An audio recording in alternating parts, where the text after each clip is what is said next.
Okay, I should be live now, I believe. Hello, everybody. Hello, thank you for tuning in to the stream today. Different stream than usual. We're trying out something new. Hopefully this works out okay. I think it's going to. We're trying out CRT recording, because why not? Nobody wants to see me. Everyone just wants to see the game. So we're going to go ahead and give this a go, see how it goes, which I think it's going to go fine. I think you guys are going to enjoy it. For tuning in, thank you for tuning in. This is just a strictly YouTube stream today. Super Mario Galaxy! And this is probably a one-off. Probably one-off of Super Mario Galaxy 2. Because, it felt like it. It felt like it.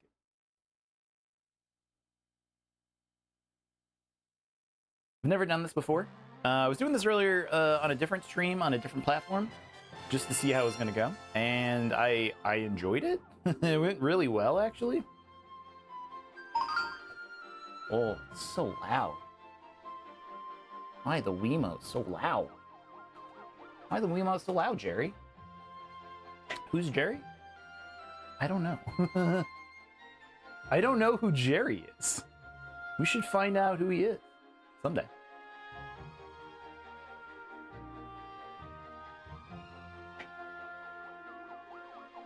Oh man, I get to use my old man. I get to use the old man. Me again. We were doing this, I streamed through Mario Galaxy 1. A couple months ago. It was a couple months ago. It's the VOD, I believe, is up on YouTube. That is something that people can watch. If they're so inclined. I mean, why not? Why not? Might as well.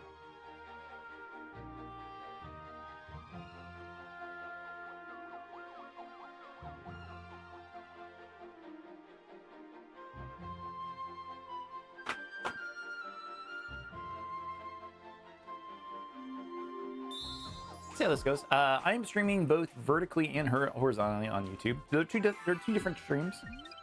I want access to the... Oh, me, Tom Cruise, though. He's a bit of a meme on this channel. we have a viewer who is a very die-hard Tom Cruise fan. We made that sort of for them, sort of for me. But instead, we're just going to use the old man. This Mii disappears from your Mii Plaza. This icon will change to Mario. World 1, Great Space Journey, begins. This should be fun. I'm excited for this. This should be a lot of fun, honestly. Excited for that movie. Excited for the Mario Galaxy movie with Don Glover as Yoshi. That's going to be pretty good. Now, let me tell you a new story that also begins with Stardust. Shimmering Stardust falls on the Mushroom Kingdom once a century. That time had come again.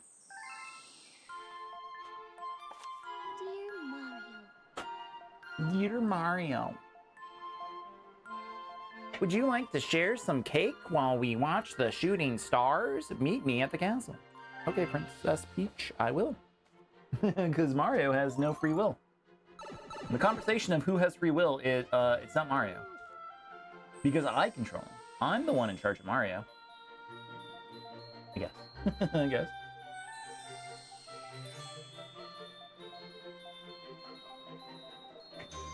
The Star Festival had just begun. Toads everywhere were celebrating. Oh yeah, I think this one has a lot more 2D type of levels as opposed to Galaxy 1, where they use them occasionally. There's a couple areas, not any like full levels, but it's a lot of fun.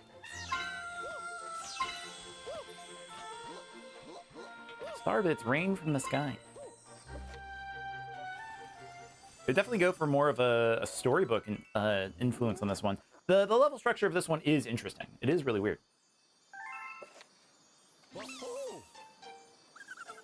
He's saying bad words. The strange little fellow seemed confused. Was he lost? He seemed to take a shine to Mario.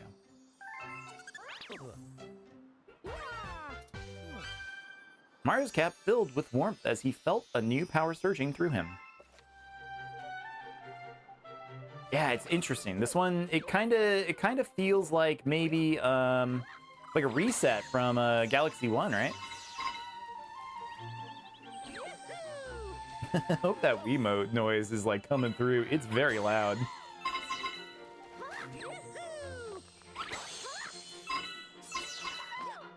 But also, it's pretty ballsy in this one that they don't show Rosalina all that often. She's in the first game the entire time. What's this? Was this one of the little fellow's friends? Phew, I'm free, but where am I? I still think the opening to Galaxy 1 is a better game. I don't. It's cool that they're doing this, but the Star Festival in Galaxy 1 is so much more interesting. Oh, it's giant Bowser. It's big Chungus Bowser. He's here. It's a monster. Where's the ship? Yeah, it's weird how like, I don't know, like, just there's a lot of storybook going on here. I don't remember this. I thought it was all like level based, which I'm sure it still is, but it's just so strange. You're too late, Mario. The power of the stars is already mine, and look what else I got. Help me! I'm gonna ruin my voice for this silly little stream. I'm huge! This comes up, this is a plot point in Galaxy the movie. I was just gonna say that, but he's not gonna be talking about his height. It's his girth. I mean, by that I mean his stomach. He's a big chunky boy. Even scarier up close, huh? Maybe I'll have Peach bake me something for once. I could sure go for a galaxy-sized slice of cake right now. Why is this my Bowser voice on this stream? I've done it so many times. Why is this the one? I'm way too huge for this puny planet. I deserve an empire that's more me size. And I'll put it in the center of the universe. Have fun with your stupid mushrooms. Bye. Nice spark clouds, Bowser. Bye-bye.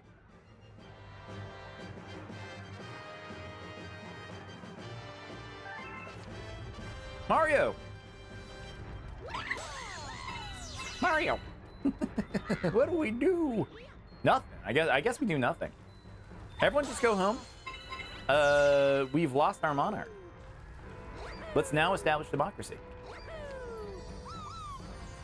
Mario, where did that monster come from? He took your princess to the center of the universe. You must hurry and save her. Must I? Oh, Master Luma. Young Master Luma, did you get thrown overboard too? Good thing you're safe. I see. So you're going to stay in Mario's cap? That should be safe for now. But Mario, you have other things to worry about, like saving the princess. But how? I know. With young Master Luma's help, you can use the power of the stars. And we Lumas can help a little too. As thanks for saving our friends, we'll send you into space to get that monster. Hello, how's it going? Hope you're doing well. Unfortunately, I only speak English, but thank you for posting. I appreciate that. Now let's go after them. Bye-bye.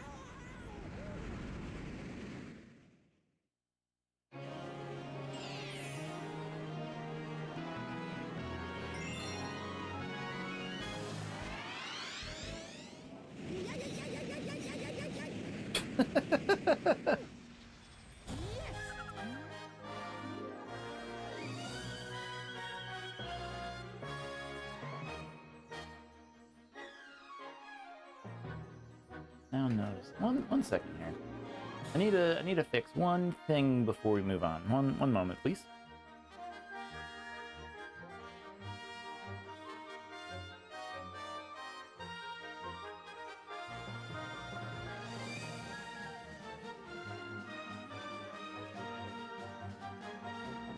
What if, why It's just a thing I'm noticing that I need to fix.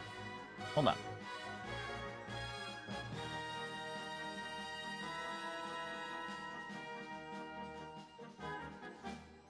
Calm. Horizontal.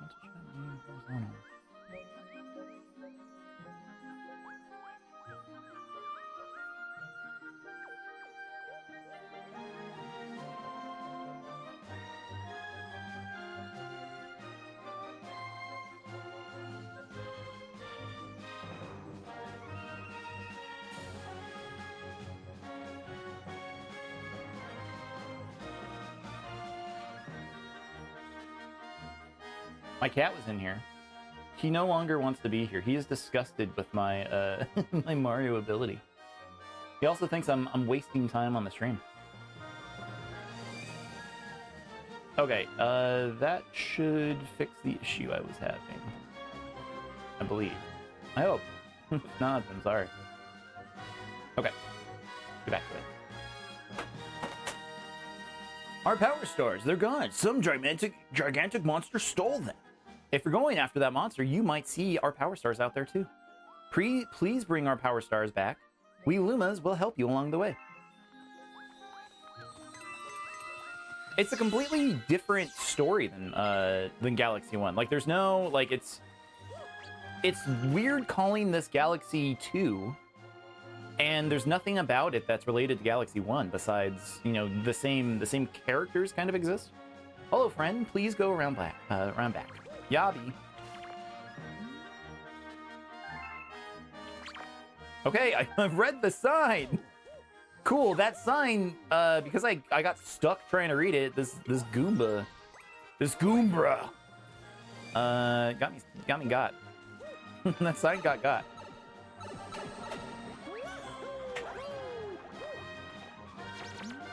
Here's a tip. You can spin to defeat enemies. Want to see how? No, I know how to spin. Good luck out there. I do remember this kind of criticism that I had for this game, as opposed to Galaxy 1. It felt like a course correction by Nintendo, and I don't know if other people feel that way. Maybe it's just me. But it's a little bit hand-holdy, in my opinion. They kind of tutorialize things that they didn't need to in the first game. Ooh, you saved me, but that monster got away.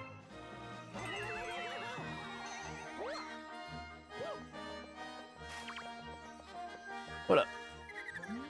The other Lumas told me about you. Thank you for helping us. I'm going to transform into a launch star. Come over and fly. There was a Yabi here, though, right? And yes, that's what we call him. His name's Yabi. He's a horse. I fully believe that that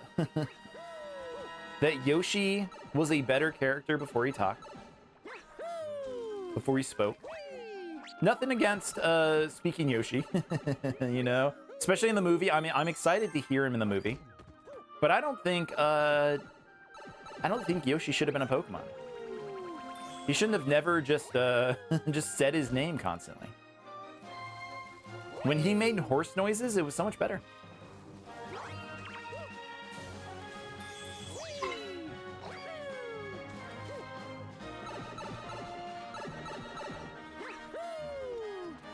I guess there is no Yoshi here.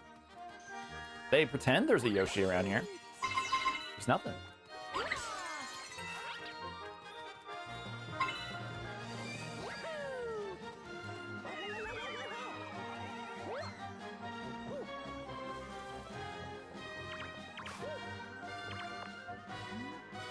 Hello, I'm out helping some friends right now. Sorry if I missed you. Okay, so they very much like tease that Yoshi's coming. So I was playing this through my capture card only the first time. I hooked up my Wii to the capture card and was playing it that way. We're doing a little bit of a different type of setup this time for Galaxy 2. It's going from the Wii into a composite splitter. Nope, it's a component splitter. My bad. My bad, y'all. And from there, it splits off. One into my big CRT, my big Sony Trinitron, and the other one goes into a retro scaler that's being used to convert the signal into digital.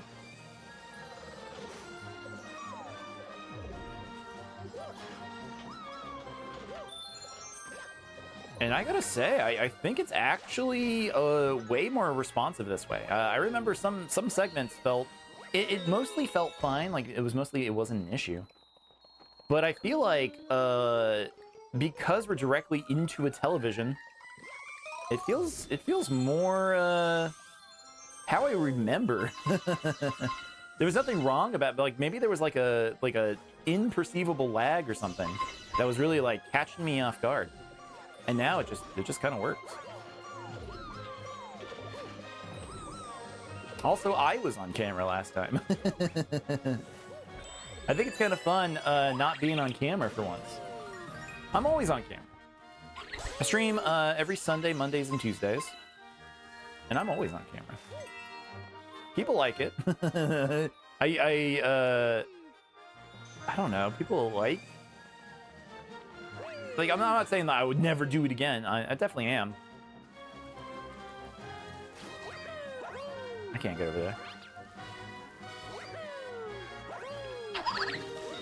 Nice. But I get a lot of compliments. It's so weird. It's so weird getting, like, compliments of what I look like as a streamer. I just want to play video games. Oh, I see. We could have orbited and done that. We could have been a beta orbiter. No Sigmas here. Not during a Mario stream. Ah, shit. They definitely play with the, So that is the thing with this game, with Mario Galaxy. It's definitely a game that has a lot of ideas that they wanted to use in Galaxy 1. Like, if I remember, that was the reason why they even made it in the first place, is they had a ton of ideas for, things they wanted for the first game, puzzles and whatnot, and they just didn't have space for them. So they ended up creating Mario Galaxy 2 as a way to like, hey, well, we still have like another 120 stars worth of ideas. So that's what they ended up doing. So they made Galaxy 2. I don't think that means it's a amazing video game in the same way that Galaxy 1. I think Galaxy 1 is a very polished game. I think it comes in, it's very tight. On stream, we did do 120 stars. We got everything. We didn't do the Luigi stars. We didn't do, you know, we didn't go through that way. That sounds like too much as a streamer, unfortunately. I don't have that much time. Wish I did. That would be really cool.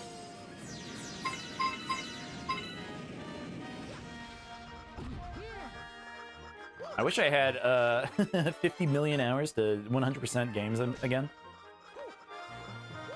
But no, we're just gonna go ahead and just play them, and once we're done, we're done. Next week, on Monday, I am playing Zelda, The Wind Waker. If people are interested in coming out for that, that'll be a fun stream. It's gonna be the Wii U version. I'm not sure if I'm gonna do anything like this with the CRT. Maybe not, probably not. Probably just gonna play that normally. This should be a good time. If you're in the chat, what's your favorite Mario game? I want to know. Please post them if you can. My favorite Mario game, we did talk about this. I do think that Mario Galaxy 1 is amazing. But I think that Mario Odyssey is probably my favorite of all of the 3D Marios. I think Mario Odyssey really nailed everything about 3D Mario. The open world worked really, really well. Like, the level structure was fun. It was just really cool to explore in that game. I really enjoyed that game. But Mario Odyssey 1... well, not just me, Mario Odyssey. But then Mario Galaxy is definitely my number 2, 3D Mario. Mario 64 is probably number 3. Something about Mario Galaxy. Mario Galaxy is really, really good. We did play through Mario 64 at one point, and that game, it's great. Don't get me wrong. Mario Galaxy is awesome. Or Mario 64 is awesome, but it does feel old. It's not as timeless as people think. I think they've really refined what a 3D Mario game is. But as their first Mario game, it's stellar. It's like, it really knocks it out of the park. Like, I'm not saying it's a bad game by any means. I just mean they did an awesome job with that game. But they have refined what it means to be a 3D platformer. But Mario 64 and Ocarina of Time, they both revolutionized, I think, how we play 3D video games these days entirely. Without those two, we wouldn't have what we have today.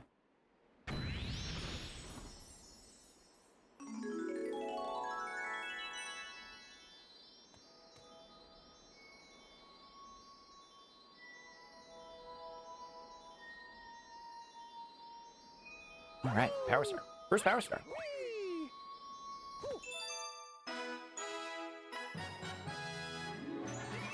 Wahoo.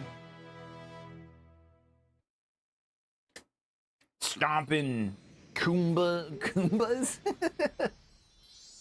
Oh, yeah. Hello, Uberlinda. How are you? What's your favorite Mario game?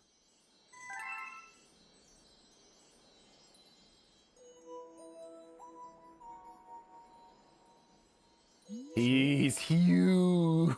He's so big.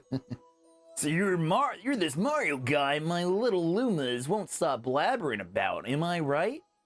Sorry to hear about the excitement you had with that monster down in the Mushroom Kingdom. I sure appreciate you bringing us this Power Star, though. We need as many of these as we can get.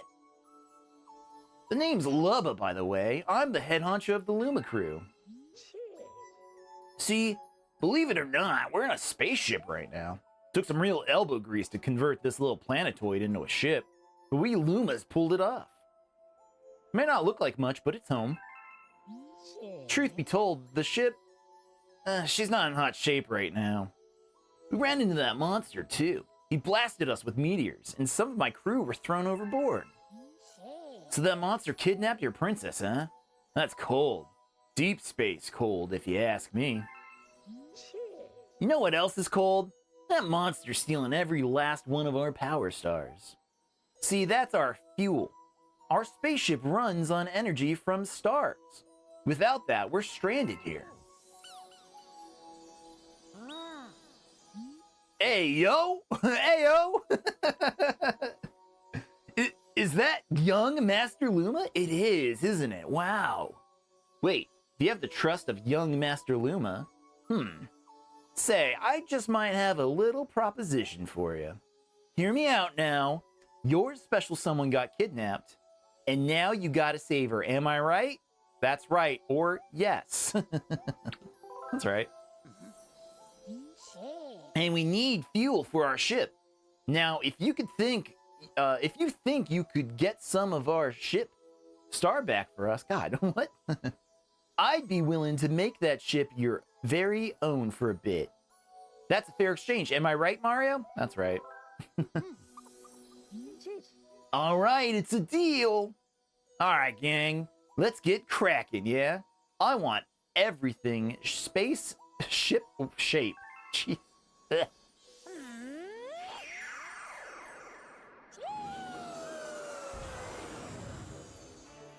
Sheesh.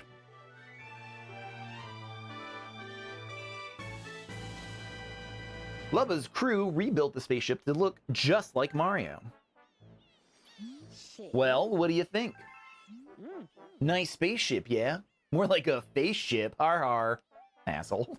Dumb. Well, at least you'll never lose it in a parking lot, am I right? Har har.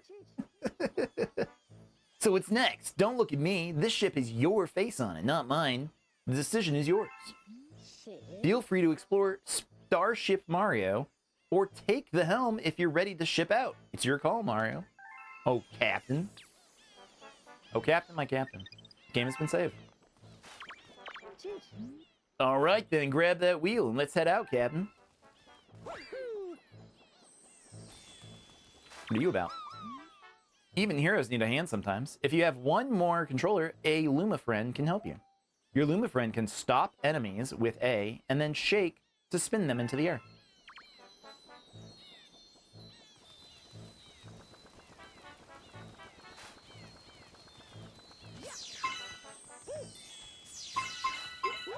Just free, free star bits. Just for existing free star bits. While out adventuring, you can grab a coin to restore some life. If you don't see any coin around, you can just stomp an enemy to get one. What are you lollygagging for? Go get those power stars. Jeez, bro. Chill. Point the cursor at the screen to make the cursor appear. All you have to do is touch a star bit with the cursor to pick it up. Then you can aim with the cursor to press B to shoot a star. A star bit. I definitely eat a star bit. 100%. If offered, if anyone was like, hey, do you want this celestial star? It's really tasty. I would eat it. 100%. Be sure to take breaks from time to time.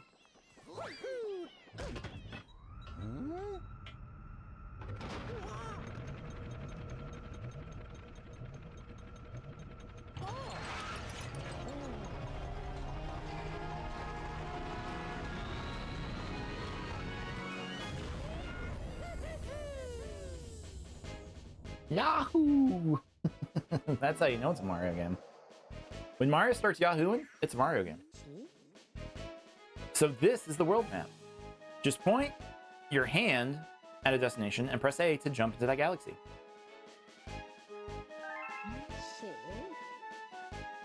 Like I said, this spaceship runs on energy from power stars. Right now, it looks like we got enough power to go this far. We're gonna need more power stars. So let's go for it. For your princess and my crew. Take it away, Captain. Yoshi Star. It was cool that they added Yoshi into this game. It was really neat. I never felt like I was missing him from Mario Galaxy 1. I really didn't.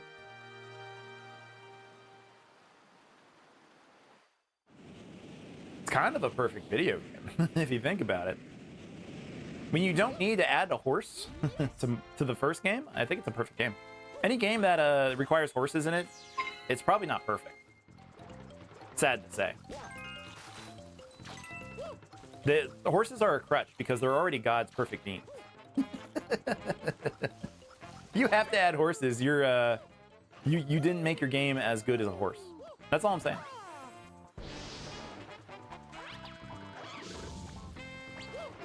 Bye. Bye, Kamek. Like, Mario games feel like there are threats with Kameks and stuff like that, and then, oh no, it turns out everything's still a one-shot, so it's fine. Oh, Yoshi hatched from the egg. You saved me. I was trying to save my friends, but then I got turned into an egg and trapped. I know, we should team up. Come on, hop on my back. All right, I heard the cool Yoshi. I heard the good Yoshi noise. Noshi? Sorry, I said Noshi because he's like waggling his nose when I shake. I forgot that's what he did.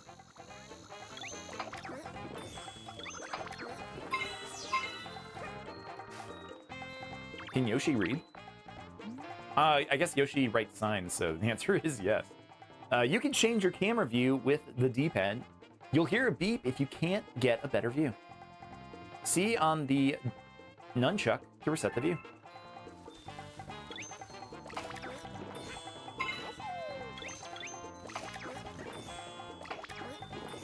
I guess that would be my complaint about the Galaxy 1 is you can't, like, you'll never press the B button on the back. There's no reason to ever press the B button. Like, there's no real reason to shoot out star bits besides feeding the big Lumas. So I guess by adding Yoshi, they give a functionality to the B button.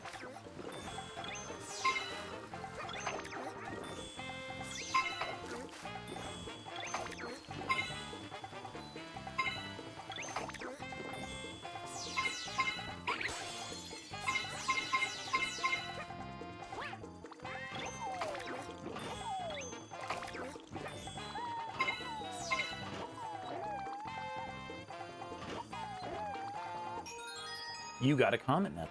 Collect them to make comments appear. Oops. I forgot that's how you would jump off Yoshi. Of course, if you press that button, you would jump off Yoshi. Why not? Does Yoshi ground pound? Wait, what do you mean Yoshi doesn't ground pound? What? Huh? That's crazy. Are there any other Yoshi games where Yoshi doesn't ground pound in them? That feels weird. That feels wrong. Sure, Mario World. That was the first Yoshi though. They didn't establish ground pound. Wow, that's I can't believe he just ducks in the air. That feels illegal. Hold on, maybe this game ain't good. Nah, this game's good. But yeah, Mario Odyssey is my #1 3D Mario game. And then Mario Galaxy 1. And then Mario 64. Where is Mario Sunshine, you may ask? Nowhere. I do not like that game. Get off. I have gotten in trouble with some people. they have screamed at me for not liking Mario Sunshine. Don't get me wrong, it's a good video game. You know, it's still a Mario game, so the platforming is like very, very good. It's still a Mario game, so you know, it's good. It's just not all there. What is this? They don't even explain what this is.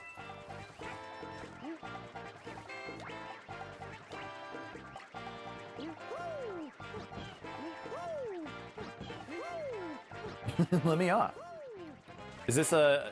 No? I guess why give Yoshi a ground pound when Mario already does that? And if we needed a way to, like, evacuate the Yoshi mid-air, I suppose that makes sense. Probably still not too big of a fan of that mechanic. It feels strange.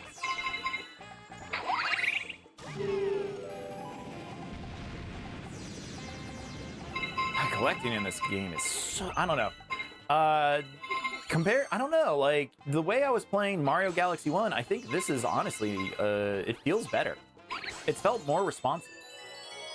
I know when you're operating off of a capture card, there might be, you know, some level of lag, but since we're, like, directly connected into the television, it does feel pretty good. Thank you.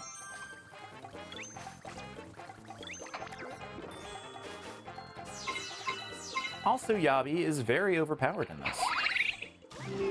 There's so much that he can do. He can eat anything. I wish my dad was Yoshi. If Yoshi gets hit, he'll run away. Be careful. Hop onto his back quickly, or he'll come back here. Like always.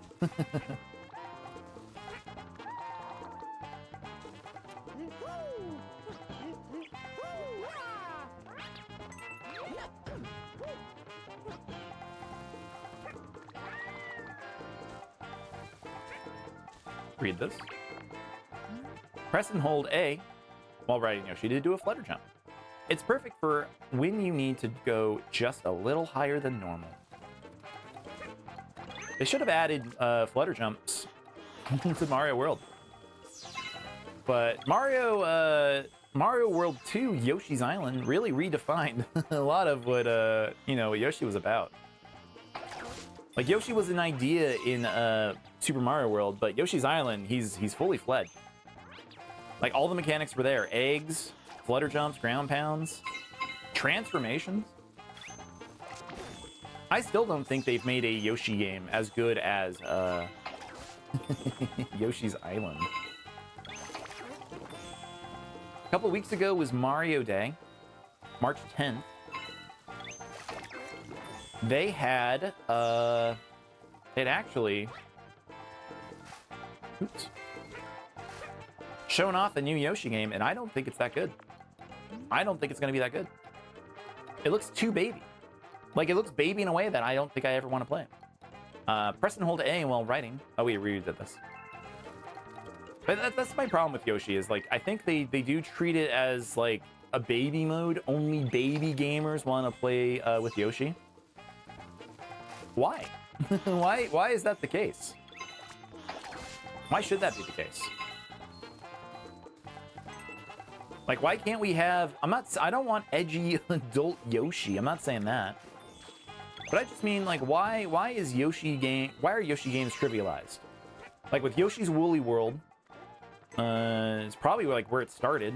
It just, you know, there's not really, like, a challenge to it. I don't even think that game has lives. Not that lives are an indicator of skill. A lot of games these days don't use lives at all. Another reason why I like Mario Odyssey.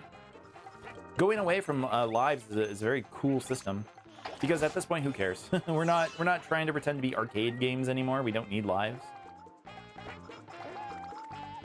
I mean, I'm not saying gamers don't need lives. I mean, maybe they do.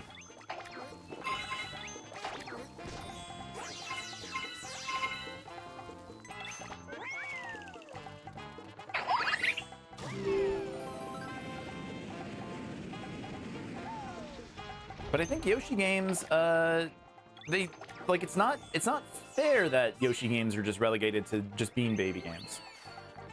Even that new Princess Peach game that came out, was it Showtime? I believe it was Princess Peach Showtime. Why was that a baby game? If anyone's ever played Super Princess Peach for the Nintendo DS, I think that game was like a good balance of difficulty. You know, a little bit more of a casual experience, but actually like having some difficulty. I love that game. I absolutely do love Super Princess Peach. Sure, you know, girl game, because like she's dealing with her emotions or whatever. Like, good job, Nintendo. But no, it was actually a very solid game. I thought it really worked. It was fun. And the fact that, yeah, new Princess Peach just... It was cool, it was neat. I watched my wife play most of it.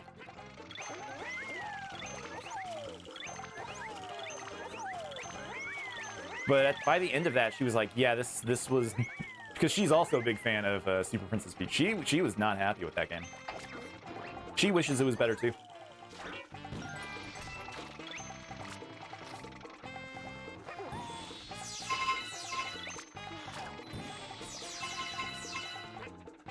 Kind of my problem with Nintendo games somewhat is they are, you know, they try to design games for everyone, and by everyone they mean, you know, mostly kids, which again, it's fine. I get it.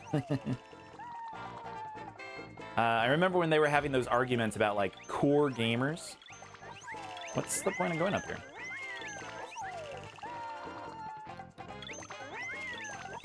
And that's why they started releasing games like, you know, Xenoblade and harder games like that. But I just want to... Oh. I was jumping the gun. I don't know. I just want good games. Hey, what's going on, y'all tripping? The first Mario Galaxy made you realize you have vertigo? Oh, no. That sucks. I'm sorry to hear that. I'm sorry to hear that. Some of the camera in Mario Galaxy 1, because we did do it, we did play it a little, well, no, not a little. We 100%ed that game a couple months ago on stream. Yeah, like, the camera ain't great in that one. It's a little rough. Like, they're very, very good games. I still think I like Galaxy 1 more than I like Galaxy 2. I mean, be straight with me, pal. You hatching alien eggs now? Har har. My number one, I've said it a couple times, my number one favorite Mario game is 3D Mario, is Mario Odyssey.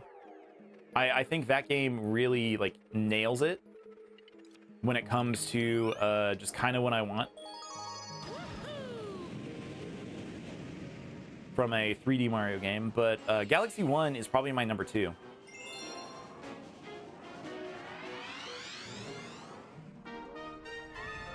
Number 3 is Mario 64. It's a good game.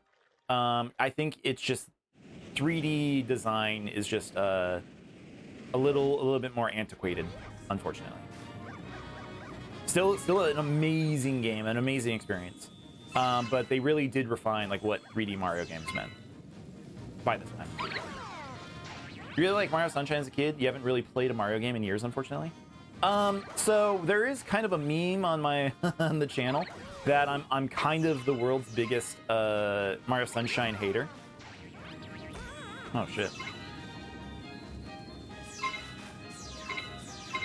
It's still a very good game because it's a Mario game, so it is really well designed. But I don't think it holds up as much as the other Mario games do. There are just some things about it that just kind of piss me off. And it kind of pisses me off.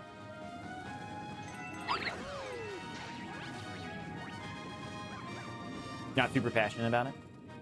I think like one of the biggest thing is like sometimes in my streams I'll have like speedrunners, like actual speedrunners, other streamers who are speedrunners come in. And like some of those speedrunners are Mario Sunshine speedrunners. So when I say I don't like the game, they give me like essays about it. But I just think in terms of quality, on revisits, I don't think like it's ever people enjoy it as much as they think they do.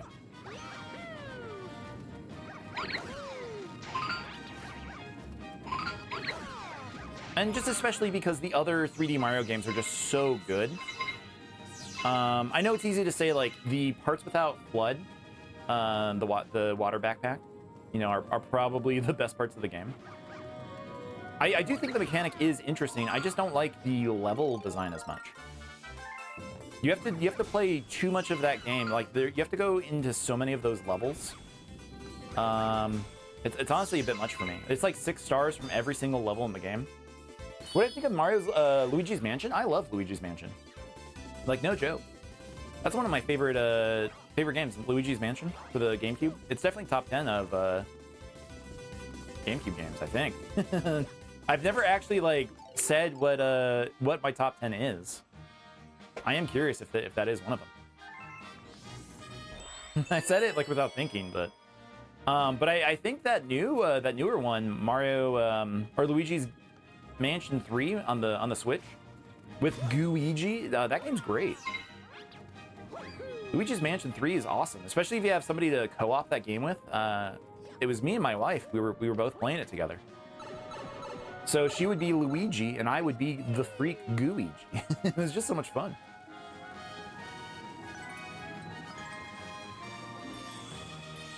I was going this way to hopefully hop up, but I don't think I can.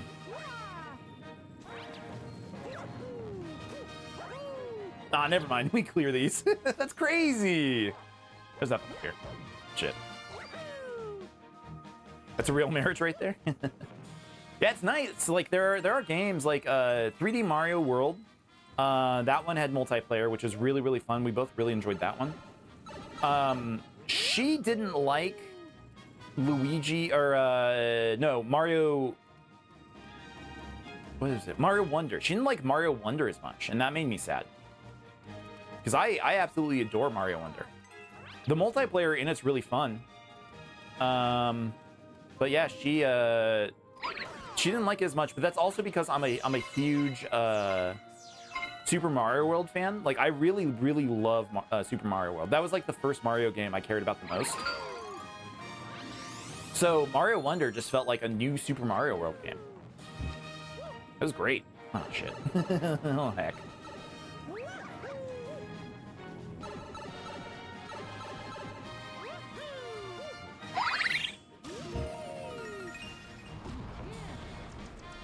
In here.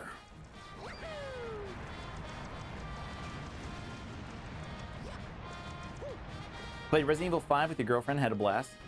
Game isn't the same when you play it solo. Yeah, that's something. I've never like her and I when we were first dating is around the time that Mario or Resident Evil 5 came out. So we tried the co-op a little bit. She wasn't too big of a fan of it, unfortunately. And that made me sad, so I had to just like beat the game by myself on that one. But that's a game I want to revisit on stream. After we do some of the other streams that I have planned. We're going back to more of the Resident Evil games. And yeah, I want to play Resident Evil 5 again. I just don't know how I'm going to do it. Like, I need to maybe find a co-op streamer or something to go through the story mode of that. That would be great. Because I think I don't know if the servers are still online or if they just like rigged it so it does work. I don't have no idea how it works. Come on. Really? That sucks. But both Resident Evil 5 and 6. I want to do both. I know people do have issues with Resident Evil 6. I've never actually played it. I've only seen like 10 minutes of gameplay. So that is why you don't rate it too highly, but co-op is very worth playing. Yeah, I want to do it.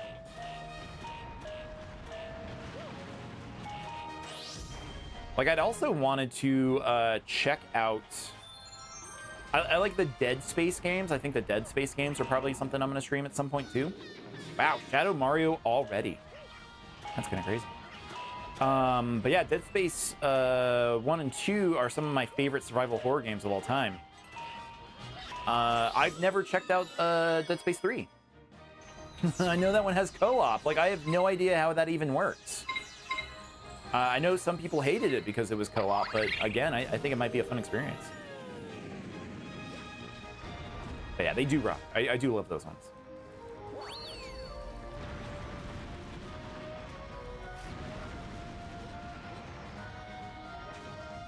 It definitely exists. Glowing review. The Jarl Trip and glowing review of I don't know, like I want to see how it ends. I've never seen anyone play it. I don't know what the story of the last one of that one is. But I just loved Dead Space 1 and 2 just so much. I want to see how they complete that story, even if it's bad.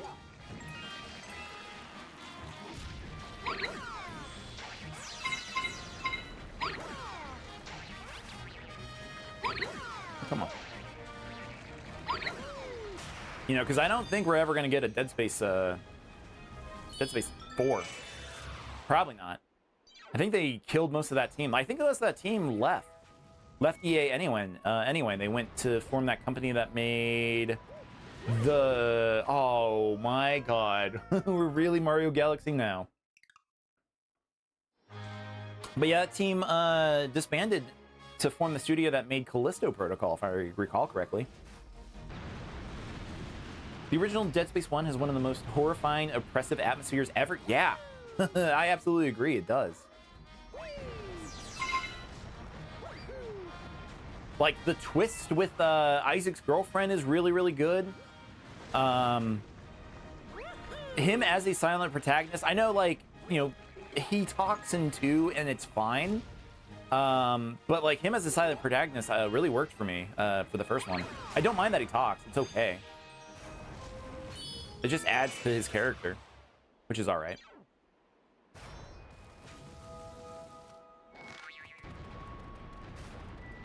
Did you play the remake of Resident Evil 2? Or sorry, not Resident Evil 2. I'm sorry. Of Dead Space 1?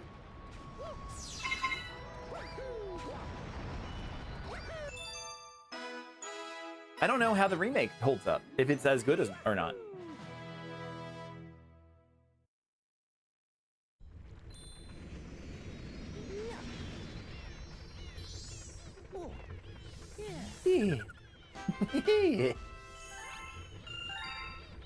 God, they show you the speedrun times on every single level. That's kind of hecked up.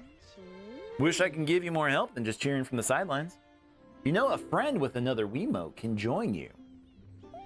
They can help you take down enemies and get you some extra star bits. So if you want a partner, don't be shy about asking a friend to jump in. Dead Space Remake is good. Isaac talks now and expanded the level design. Really? Okay.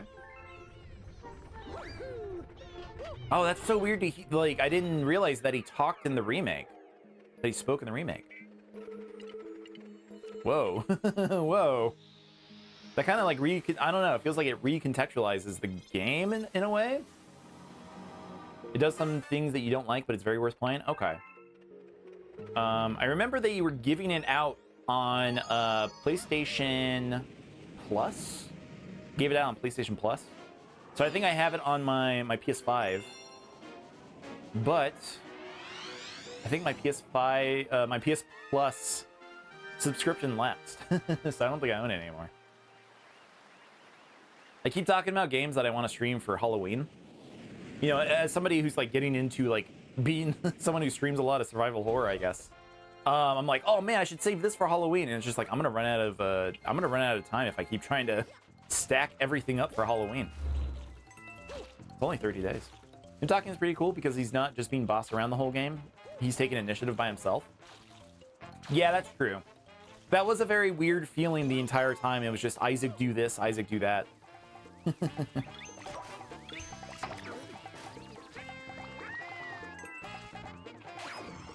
Oh.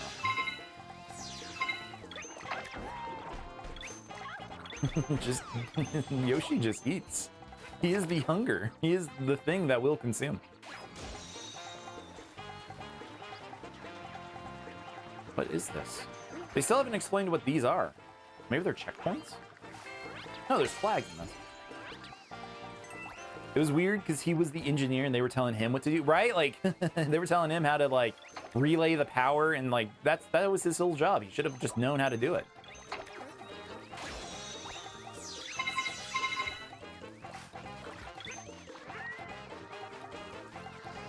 They definitely gave him a potty mouth in Dead Space 2, though. He sure does cuss a lot. I get that he has a lot to cuss about, but still. I think most of the dialogue was just like, F this, F that. But that means it's cool when they get to, when they get to the marker. Yeah, you love OG Isaac as a silent protagonist. I think it's cool. I think it's really great. God, what a good series. It's just, I wish any other company outside of EA was the ones who released that game. I feel the same way about Mass Effect. You know, I wish it was a different company. I wish it was a company that cared. He was a total badass in Dead Space 2. Yeah, he was. He definitely was.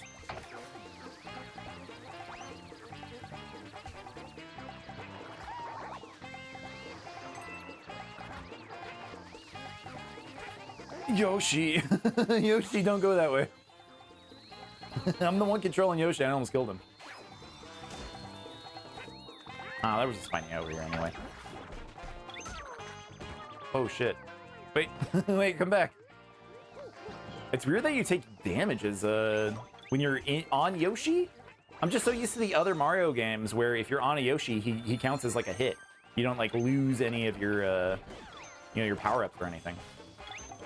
Yeah, published some kick-ass games. You love Dragon Age Origins? Yeah. No, they did. There was a time period. We mentioned, you know, I think that Capcom is one of my favorite developers for video games. But yeah, that time period from like 2006 to, you know, probably 2016, 10 years, was kind of rough. Kind of really rough for them. And during that time period, I think EA came out with actually like a lot of amazing video games. But they were just so greedy about things, and that part kind of sucked. You know, they really were just trying to ramp up microtransactions. They were like the ones leading the charge of. Do you remember those multiplayer passes, where if you bought a used game from GameStop, they wanted to charge you like $10 to play the multiplayer. You couldn't just like play it because you owned it, and that was always like a really weird time.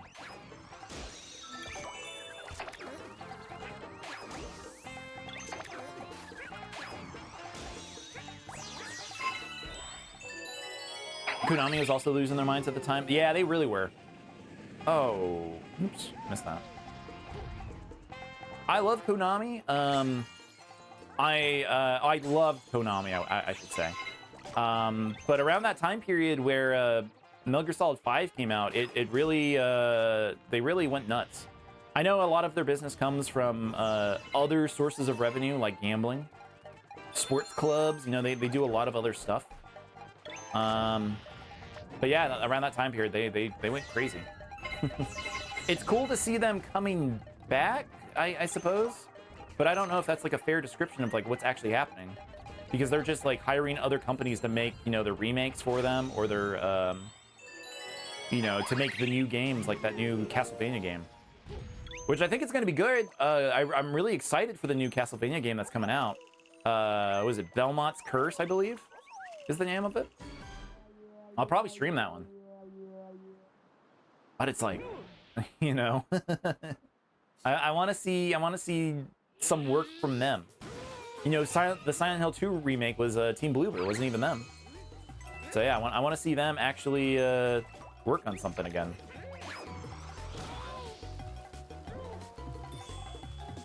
You know, I was taken away with the Silent Hill 2 remake as most people. I didn't even play it. I think I mentioned that the other time when we were playing Resident Evil and we're talking Silent Hill. I didn't play it. I think the idea is fascinating, but I think I do agree that they kind of changed the artistic integrity of that game in a way that maybe affects like what the actual intention of the story is. Dang it.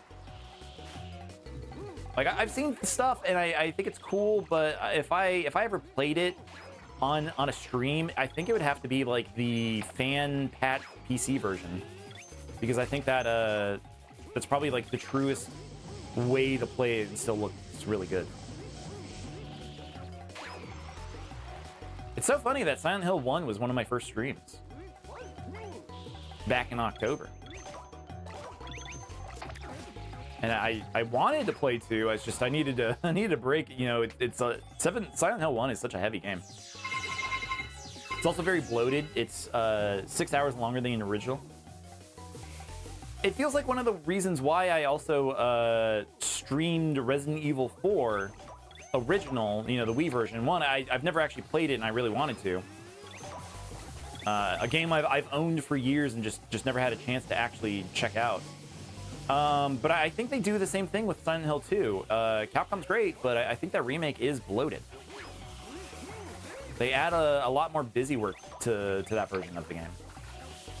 And the first game's such a great peer experience. Nice. Yeah, Silent Hill 1 is so good. Like, we went for the good ending plus. We saved Sybil. We got the good ending. There's not really a dog ending in that game. There is the alien UFO ending. Like, I guess we could have tried to get that if we ran through it again. But I just did it one time. That was my horror game for October, and I think I played it all the way until like November, November 15th or something like that. It was a long playthrough.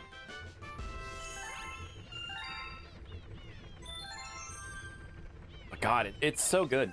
It really holds up. I think like if anyone like was willing to somehow play it, you know, either on like a PS5 or emulation, I think they'll find that, yeah, that game really holds its own. The controls don't feel antiquated. The design of the puzzles are actually like really interesting. It's really good. Looks like you found a hungry Luma. Hope you got a stack of star bits, because those guys can eat. Thor in that game holds up too. You played it the first time just a couple years ago and it scared the hell out of me. It's very intriguing, and I think like the industrial sound of the soundtrack is like, it really thumps in a way that inspires terror in you in a way that like games just kind of don't do anymore. I like how we're talking about this heavy industrial terror while we're feeding a fat little Luma. But yeah, I think like the horror in that game like is absolutely solid. 100%.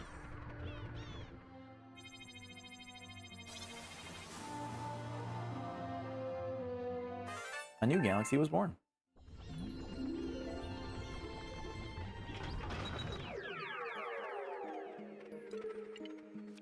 What's that? Flip Swap Galaxy. Oh, I think I remember this one.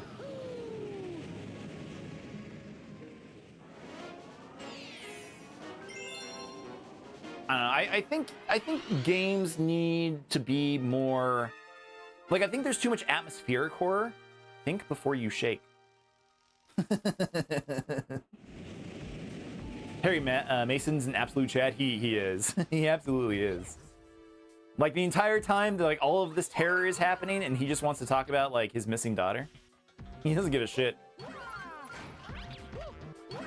But there's a lot of like atmospheric horror when I think like, yeah, I think that game like really works because they're not afraid to use like hard industrial music in a way that like just doesn't exist anymore in games. Nobody's like willing to like make it sound the way that Silent Hill sounded. Like every game kind of sounds the same if you think about it. Just, you know, like maybe spooky tension, maybe a jump scare noise or something. But nothing's like heavy in a way that that exists. The way that Silent Hill 1 exists. Not even Silent Hill 2. Silent Hill 2 is a completely different game. And it's great for it. Like, I am actually glad they didn't just, like, go back to the well with that game. Where Silent Hill 2 is a completely different experience, and it's very good. God, they're both so great.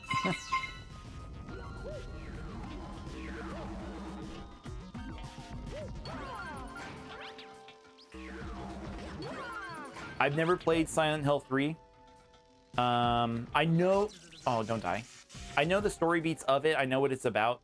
The things I have heard don't sound as good to me as the other games, but it still seems fascinating. Miss how games used to sound? It's like devs wanted you to hear everything. Yeah, especially now. Like a lot of games are just kind of designed to be experienced with headphones. I don't know, like, and even then, it's still hard to actually like make out things. But it's that way with movies too. It feels like they both have the same sound designers going in, where I don't know, they expect you to be wearing AirPods or something while you watch it or play it. I don't know. You brought back a Star Bunny. No, the one thing in the galaxy cuter than one of those? Nothing. That's what. Har har har. Did I get you on that one? Cheesy ass.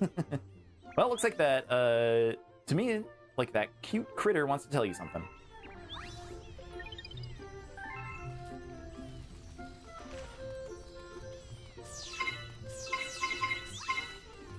I don't know, like, I like playing games like this on my CRT. It's a lot of fun because, like, there's speakers right there, you know, they're on the sides of the screen. And they're facing me, so like it's really easy. Like there's a lot of like actual like sound coming out of them. TVs these days, modern televisions, you know, the way that they're designed, like they're very thin strips. Like they expect that you're going to spend the extra couple $100 to buy like a sound bar or like extra speakers. Shaking while you're mid jump, spinning will give you a little more. Ooh, I knew that. I just did that in the last level. You weirdo, you weird bunny.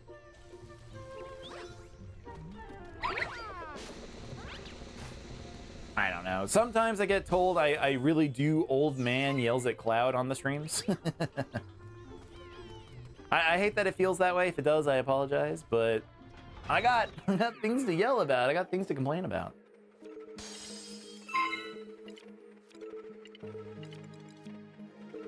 Oh wait, there's a... You have to buy a level here? Oh. You're with that on me? Or you're with me on that one? It just feels that way. It just feels like a lot more people are just willing to accept that they're kind of making, you know, inferior experiences or products for us now. and we're just told like, no, that's just how they made it. Don't complain about it, just consume product. Like I kind of got you know, there was that new Pokemon Fire Red, Leaf Green release that they did for the Switch, Nintendo Switch. And I think that they could have done better. Like there's no online multiplayer, so you can't even like trade unless you know somebody else with it. Or you know, you buy a second Switch, and it's just like I feel like they could have made those experiences a lot better for people.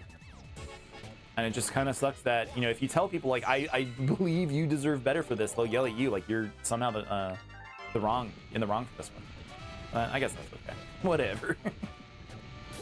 You dive into old games that you missed out on somewhat frequently, and you think they did a lot of things better. Yeah, I can definitely see that. Why? Ack, how did you get up here? Keep an eye out for the other Lumas ahead. Try to find them too. No, I don't care. Whatever. But I don't know, it definitely feels that way. It's why I am a retro game streamer. I do enjoy new games. I'm always going to like video games. It's something I've been doing, you know, since a kid. But like for me, you know, when the game, like these games, I remember playing this game when it was new. You know, I remember playing Resident Evil 2, Resident Evil 4 when those games were new. And I just miss those experiences. Like it kind of doesn't come close. They kind of expect different things in a way these days, and it's just not as great.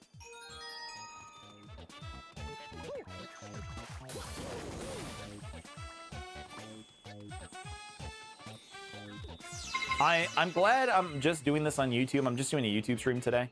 Because man, do I get I get kind of yelled at on my other streams. It's funny.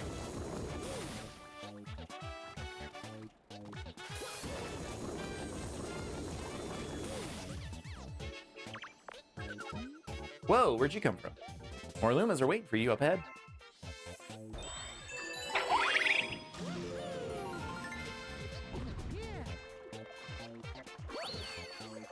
There's a channel called The Electric Underground who holds a stance that games need to readopt that ex-arcade game, that old arcade game mentality again. I could see it being interesting if they did. Oops. I think my problem with arcade games, like, oh no, shit. I do like arcade games, but I feel like when we got also don't die again. When we first got like smartphones and like games like that started coming out, like we started getting a little bit more of like arcade experiences with those games. And I think it kind of like cheapened like the experience as a whole from that point. They wait, did I outrun you?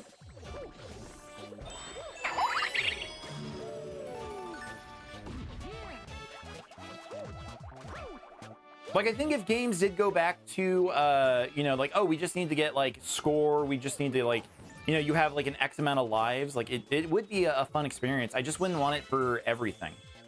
I would only want it for, you know, games where it makes sense. You know, if they made, like, a new Contra game or something like that, you know, that could be a really, really good thing that you could... Oh, my God. This sucks. This is the worst part of the game right here.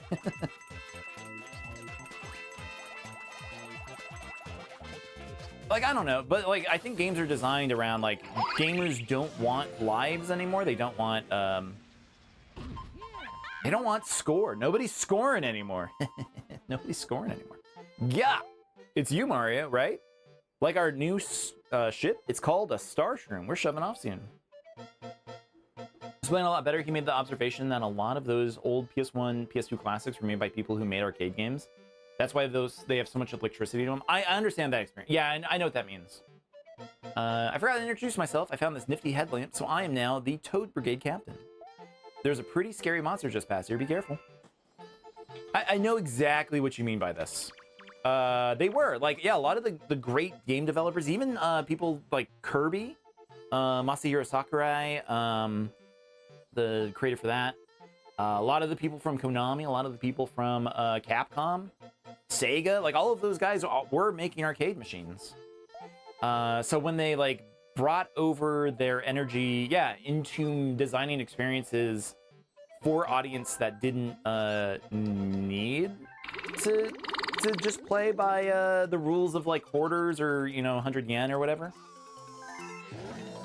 it does work. It is really cool. Yeah, I think like just the dev work is just different in a way too, though, and it's just gonna get even more weird. The more like AI advances into the way that companies handle like code and production, stuff like that. Hey, this guy's from the trailer. This guy's from the Mario trailer.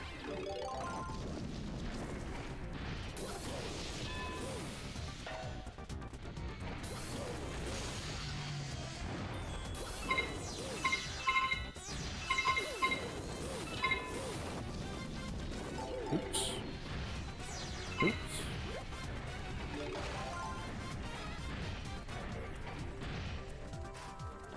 I don't know. I hope a lot of like design work isn't just like handed off to AI only. I do really hope that we have people still making a lot of decisions, but I feel like a lot of games these days are mostly done, by committee. Most games are, they're not like really developed like with art in mind in a way. Like they're just more of like whole groups, whole teams, just voting on, how the ethics of the game, how the design goes. And I do think that we do miss a lot of the interesting aspects of games, just because like games are so big now. There's so many teams that work on video games now. Older game teams were just smaller, and it really lend itself to like they still had ideas. Oh my god, they still had ideas of stuff, like what they wanted for the games. But I think because of the team, small sizes, they were actually allowed a lot more freedoms. It's probably why games like Hollow Knight are so good. When they're Balatro, I believe, one guy, Stardew Valley. It really like we're really like just kind of banking on indies at this point to make the interesting game experiences, and I just don't think that's how it should be.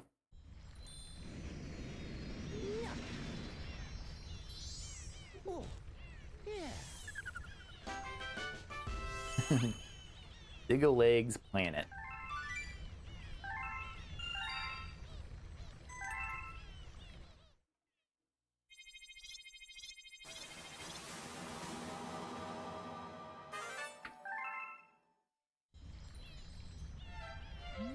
Oh, one of my little guys is back. I was wondering what happened to the little feller after he fell off. I believe the first Silent Hill was made by just 20 people who were all rejects at Konami. That makes sense. That absolutely makes sense. A lot of those teams were definitely smaller. Those guys are all friends of yours, right? If you ever want to visit that ship, you can get away. You can get there with the warpad. The 2000s was really a weird time for games. Like after the PS1 era, when like video games started making like just big money. Not just like, hey, it's doing really well.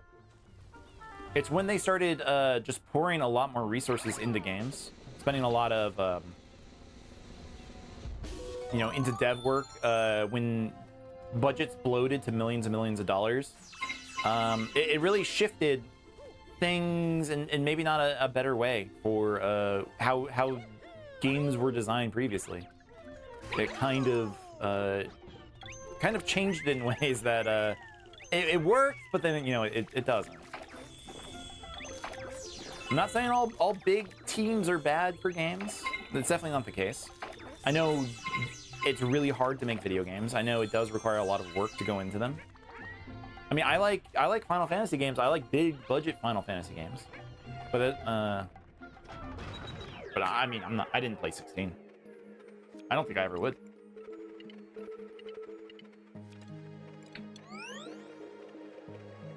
But if you told me there was a new Final Fantasy game made by 20 people, I mean, I guess you could kind of say that's what Expedition 33, Player Obscura Expedition 33 is. That was a turn-based RPG made by, what, technically 33 people? I mean, a little bit more than that. But it really does show that smaller teams do have a lot more freedom to make really good experiences.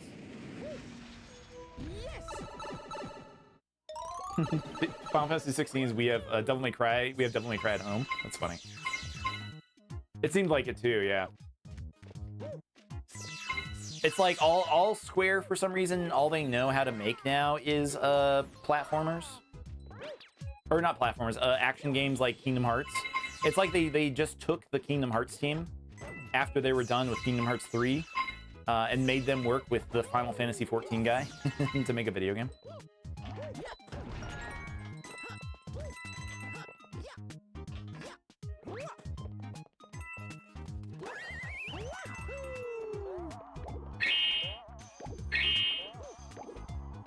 Another really good game that we've played on stream was that Dispatch game. That was a game that was made by quite a small amount of people. People who used to work at Telltale Games. That game was good. I really liked Dispatch. If you're ever interested in, like, I don't like superheroes. I don't like superhero stories. I don't think they're like that compelling. But I think that one really worked in a way, and like the design choices they made in that game were really good.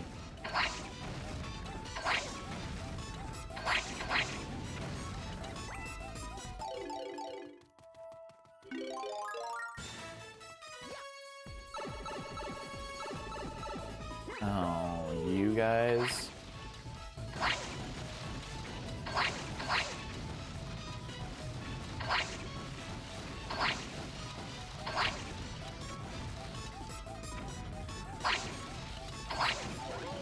This is like, you have to do it in like a certain amount of shots, right? You know the old Telltale designers made Dispatch? That makes sense? Yeah. Yeah, I guess they did such a good job with it that it sounds like they're getting some of the work that Telltale had signed deals for. Like there was Wolf Among Us. Was supposed to have a sequel, and they announced that Wolf Among Us 2, right? Because they didn't make 2.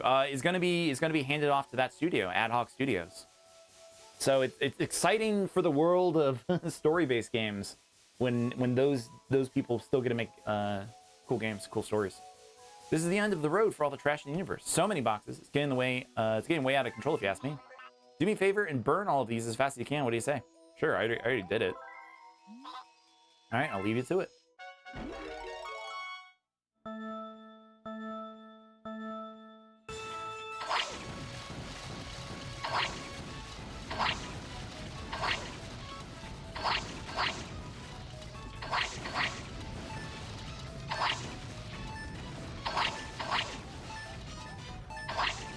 Yeah. You've been waiting for the Wolf Among Us Season 2 for 12 years now. Well, you know, at a point, you were not going to get it. That company went under, and that game was just gone, just never was going to come out. But now it is. Now we do have, you know, the hopes. The copium is real that we are actually going to get Wolf Among Us Season 2.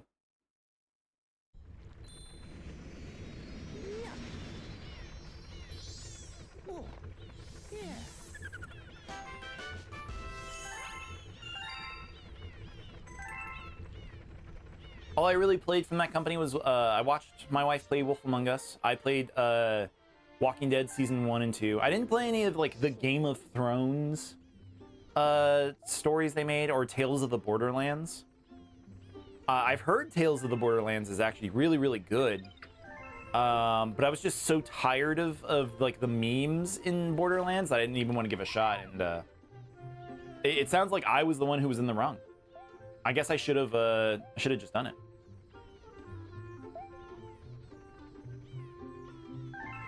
Because it sounds like they actually wrote something really well with that game.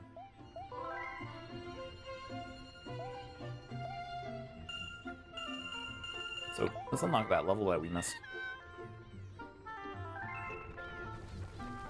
I like the idea that, you know, you could store a bunch of star bits in the save file, in the bank, and then, like, your little brother or something can just come up and just play on his game and just withdraw everything. That's pretty funny.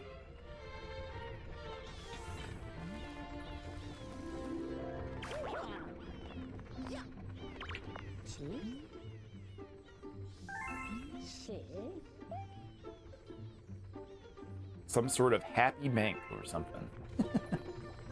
Is there a Luma here to give points to? Just treating it like there was. Is it you? Nope. This is a Wii game? Yeah, it's a Wii game. There is a newer version on the Switch. They released it 6 months ago, I believe. I can't remember when they released it. But they did release they released a newer version of this on the Switch with Mario Galaxy 1 and 2. But I just like playing the older games. I think it's interesting for my channel. Just to have these experiences like archived somewhere. I don't know. I also just kind of don't want to buy a new game when I already have the first one. It's very good. What is this? Did we have some bangers? It did. It really did. Like the Mario games are really good. We were talking about like No More Heroes on the stream the other day. No More Heroes is really good. Did I ever play Mad World? No, but I watched a lot of it, and like that, it was that black and white game, right? That it was done by the same. Wasn't it done by the Gears of War people? Am I wrong about that? I might be. I might be. But it was cool. It was really cool. But yeah, it's fucking awesome. Your friends wanted to help you find all of the Power Stars. So we Lumas all pulled together and built the ship to get them here. Okay. I don't see the Luma here. It's gonna let me go to the next place. Oh, it was platinum. Okay, it was platinum. Oh, you know what? I think like the character design for Mad World looked like Gears of War in a way. But no, yeah, it was absolutely platinum. Man, fucking platinum's so cool. Wonderful 101 is still one of my favorite games of theirs. I did the Kickstarter for Wonderful 101. That newer release that they did. I was like, wonderful, like, because they like numbered everybody. They gave everybody a number if you backed their Kickstarter. I was like wonderful number 7. As soon as that came out, I immediately put money into it.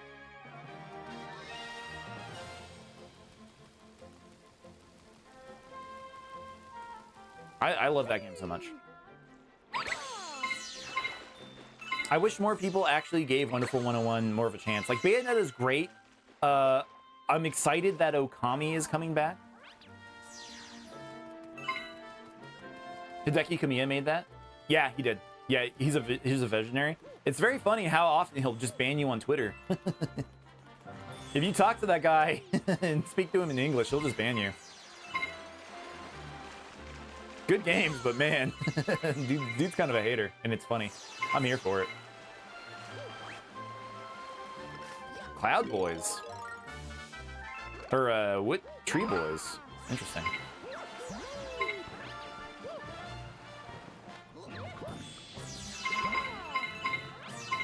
One of the more funnier experiences I saw was the other day. He was tweeting about something with Nier Automata. They added Nier Automata to something, Overwatch, and his official like Overwatch account tweeted at him or something, like some weird meme. And he was very confused. He's like, what do you mean this is the real official account? What are we doing?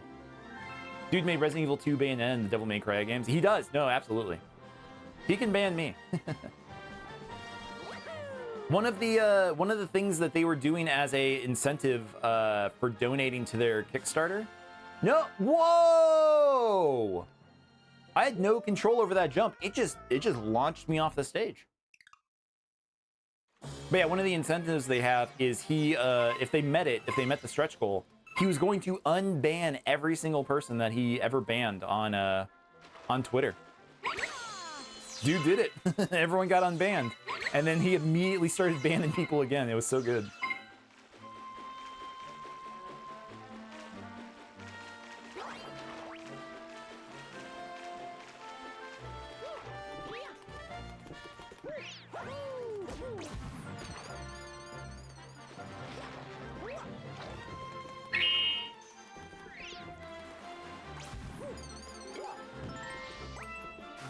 Yeah, he's great. And like also like yeah, his games rock, man.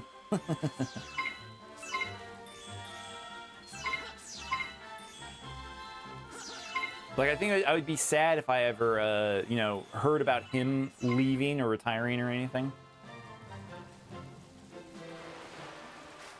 I don't know how active he is like in the actual dev work. I know he is involved for the most part, but or did he retire? I don't remember. The Harada from Namco, he retired, which was kind of crazy. Like I don't know what that means for the Tekken games going forward. It's a shame that Scalebound got canceled. I remember hearing about it. I remember watching the trailer at, I believe it was E3, and I don't know. I looked at it being like, I don't know if this game, like the style seemed cool, but it never really like stood out to me like, oh, this game's gonna be like a must-buy day one. Because also I didn't have an Xbox. I've never owned an Xbox in my life. Wait, I say that, and then like literally right behind me, I do have an Xbox original. But that's my wife's. She brought that into the marriage. But it would have been cool. It would have been interesting to see what they were gonna do with it.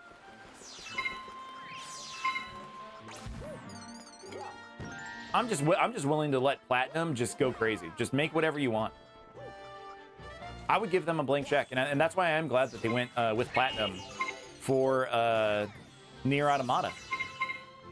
I don't know if I would have liked that game as much if the combat system wasn't designed by like developers who knew how to make like a good combat.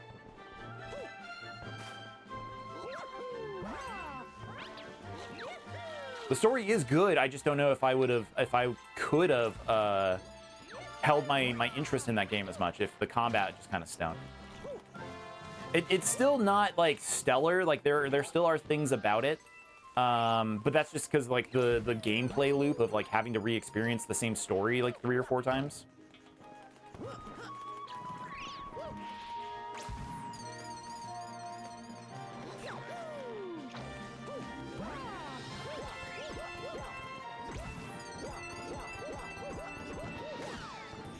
Oh, I hit that guy from the bottom on a spike? Oh, that's really interesting. That's really interesting enemy design for some reason. I don't know why.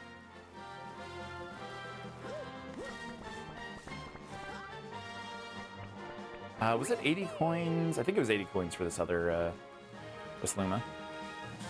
Mario Galaxy 1 doesn't have coin Lumas.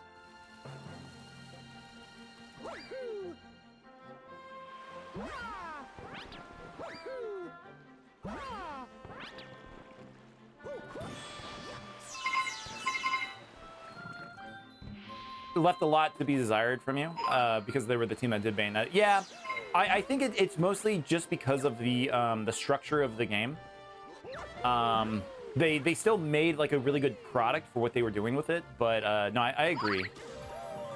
They struggled with level design. Yeah, like their combat scenarios are always really good. Best in class for sure. As like character action games go, like they definitely do the best job. But yeah, their levels can, I don't know. At some point, you know that they're going to do a shoot 'em up section. They're going to do like a like an R type or you know, some kind of shooter section. It's just they kind of run out of level ideas, and it's just like, all right, let's just shoot for a while. Ikaruga. I bet they made Ikaruga or something. I bet someone who used to work for, I think it was Sega, right? Who made Ikaruga? Could be wrong. A forced walking section? Yeah.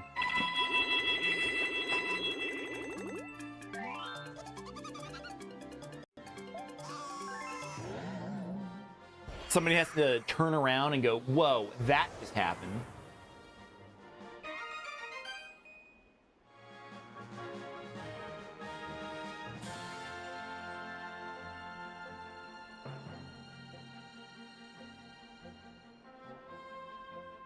New planet was born.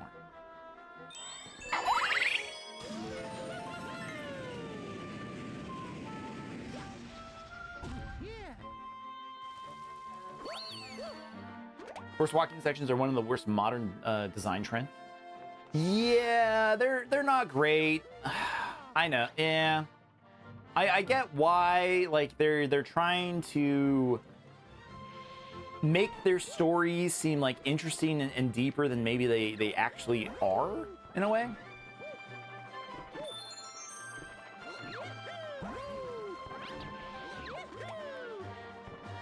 But it does come off as somewhat pompous. They don't have to do it, but they do.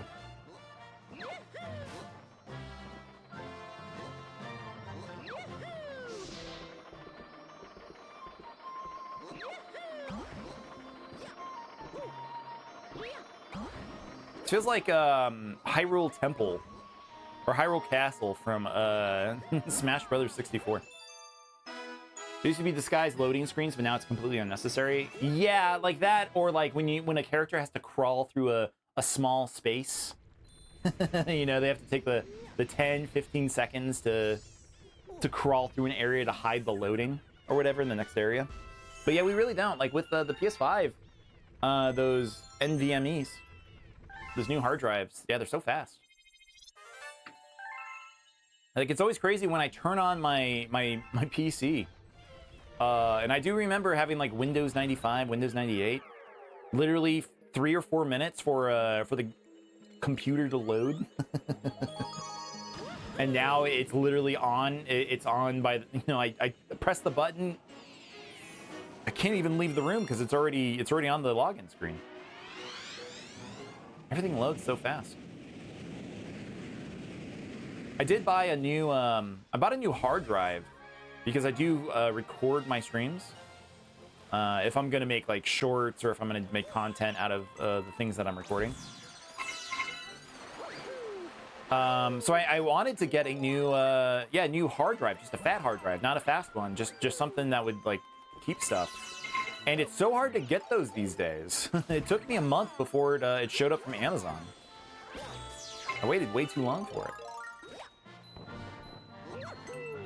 And I'm worried, like, I know, like, PC parts and stuff are getting really weird right now.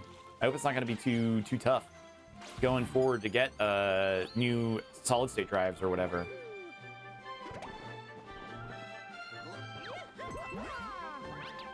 Again, just another just strange part about just modern stuff. It's just weird.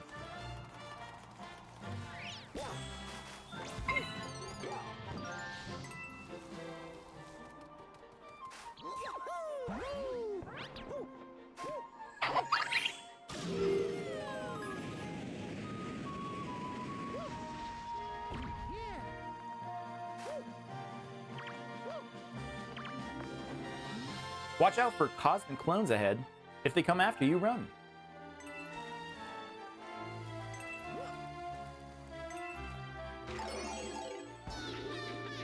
They throw these like cosmic Marios, these shadow Marios, like so quickly at you. You have a huge backlog of games anyway. That's good. That's good.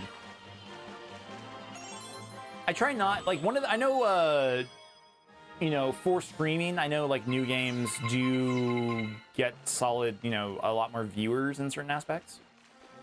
But it's like one of the reasons why I've been sticking with older stuff anyway. It's just so much harder to even afford the stuff to play new stuff sometimes. Like I want to play Resident Evil 9.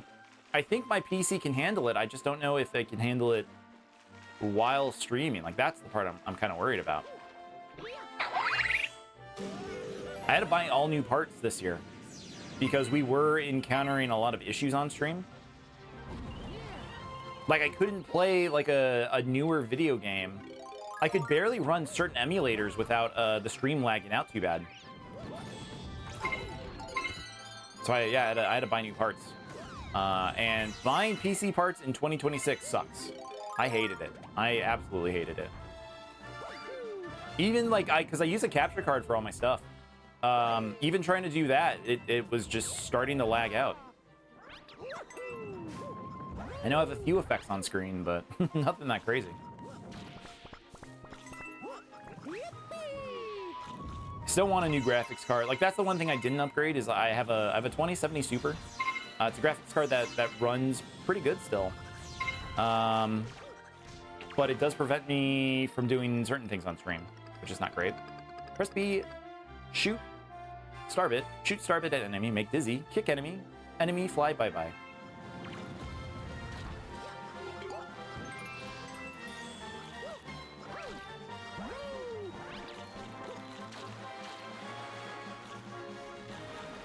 RAM prices have gone up just because someone want to watch Will Smith eat spaghetti. Yep, I hear that. I hear that.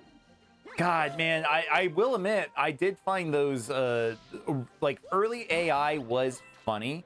Just how bad it was. And I knew it was technology that was going to get better, but it was just fascinating to see, like, how the computer handled generating, you know, images like that. Some monkey with sunglasses challenged me to a race. You go instead. I should be in better shape. The captain business is going to be harder than I thought. But yeah, these days, like, just the way that AI has gone, it's just like, ugh, it sucks. Like, there's still no profit being made from anyone doing anything with AI. Like, that's the weird part. It developed a lot quicker than you expected. Yeah, same. I was like, oh, we'll just have like this silly thing that's gonna just generate like, yeah, bad images or text for a while. But the problem then became like, no, their solution to everything was just throw infinite resources at it. With no regard for anything. If we just throw infinite resources, you know, then it'll work.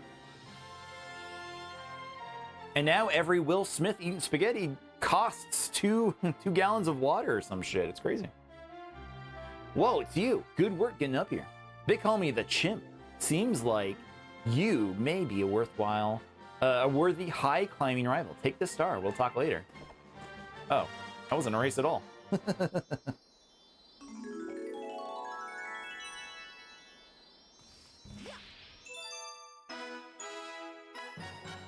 Yeah, at this point, like the AI stuff, like all I've ever seen is like, you know, Google pays Nvidia, you know, millions and billions of dollars or whatever.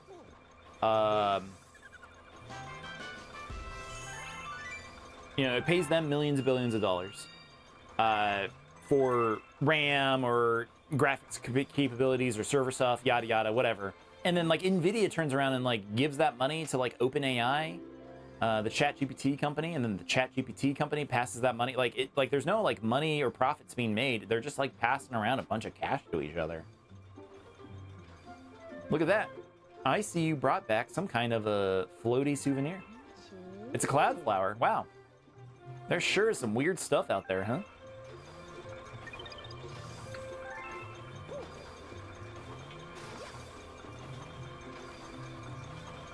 Can we just take it?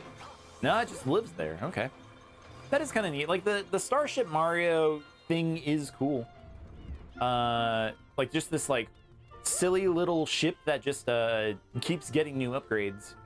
But once again, Mario Odyssey, the hat ship or whatever. I really like the Mario Galaxy hat ship. I think that was fun. Or Mario Odyssey hat ship. You'd buy stickers for it and, like, new decorations inside. That game knew what it was doing. That was a very solid video game. I hope we see something new with Mario Odyssey. I know that team, you know, I expected them to make DLC for Odyssey. But they used that team and had them make the new Donkey Kong Bonanza game. So, you know, now that they're done with that, like, hopefully we do see them show something new from Mario. I hope it's soon. I hope it's sooner than later that we see a new Mario game. Welcome to the galaxy. It's been a while since the last Mario game. Yeah, it has. Yeah, it really has been. Like, Mario Wonder is probably the newest Mario game, I believe. If we're talking just straight Mario. But even then, it's been actually a couple of years since that one came out. But 3D Mario, like the last real big 3D Mario was, wasn't it technically, like, yeah, sure, Odyssey came out, but wasn't it technically like DLC? Wasn't it, Bowser's Fury is technically like the newest 3D Mario thing that we've seen? They're probably kicking something up good. I mean, I hope they are. Like, I do like Mario games. I do like Nintendo games. I like Zelda games more. That's why I'm really excited next week. We're going to start our playthrough of Wind Waker. That's going to be a lot of fun. I really enjoy Wind Waker.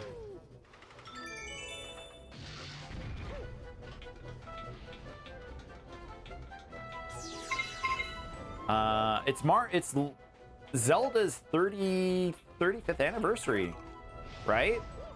Yeah, it should be their 35th anniversry. I was really hoping that we would see more Zelda stuff by now, but we just haven't seen anything, period. I know that, like, right now they're all hands on deck for the new Mario movie, the new Mario Galaxy movie. I'm not worried about it. It's just I do want to see what Nintendo expects me to spend my money on.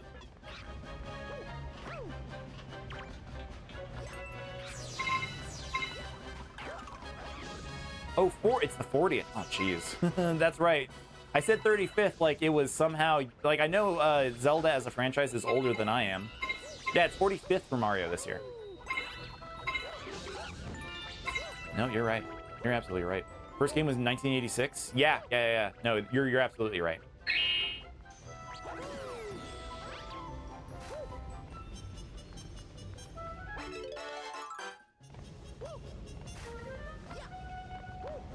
So, yeah, even more important, it's a 40th anniversary. Where's the Zelda stuff? It's also Metroid's 40th anniversary. But I don't think Nintendo cares. Nintendo released Metroid Prime 4. You know, they got Retro Studios or whatever to make it, and they went, okay, that's all you get, Metroid fans. Goodbye. I won't need my dad's help to finish you off. I got a big surprise for you. Oh, Gobblegut, dinner's on. Don't forget to protect your bellyache bulges.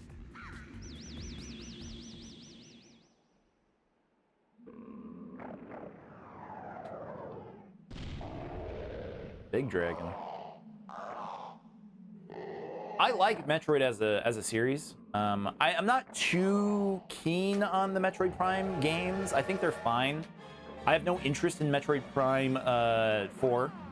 I didn't even play it. I didn't own a Switch 2. I know it's on the Switch 1. I would have played the Switch 2 version, but I just really don't. I'm not interested too much, and it just also didn't really seem like it was that good.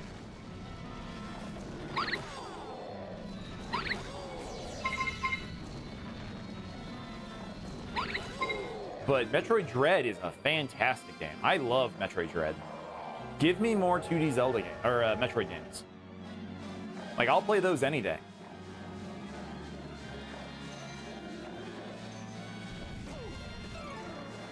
Like, I don't expect them to make a Dread 2, but I do want to see, like, where they're going with the 2D games. For sure. Someone on stream challenged me to a Super Metroid race. I don't think I don't know when that's gonna happen. I'm not a speedrunner, but it does sound like a fun thing to do. Metroid Prime is the FPS. Yeah, it's the FPS game. The first Prime is really good. I really like the first Prime. Metroid Prime 3 is on the Wii. It's actually like a Wii game. And I think it's probably like the best controlling of those. Just because like the accuracy of like same experience that we had with Resident Evil 4 for the Wii. Like the aiming experience is just so well done with the Wiimote. I kind of wish the Switch would utilize it more. The only games that really like use any kind of aiming still is the Splatoon games.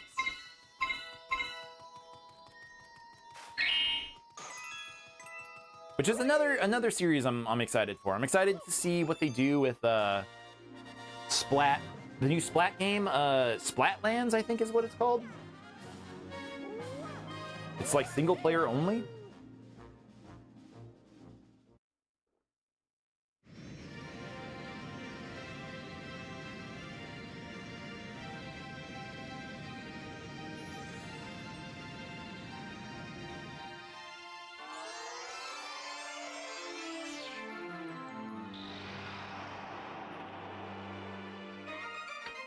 Portal in the next world opens up. You got a Grand Star.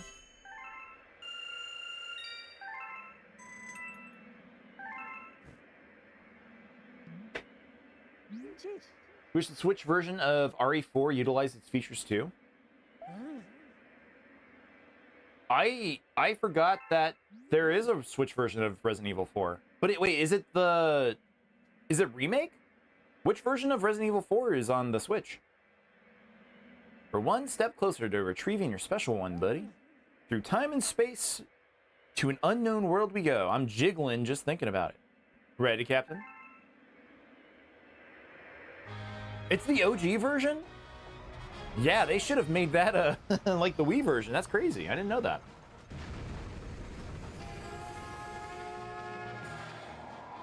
Because I know Resident Evil 9 is on the Switch too.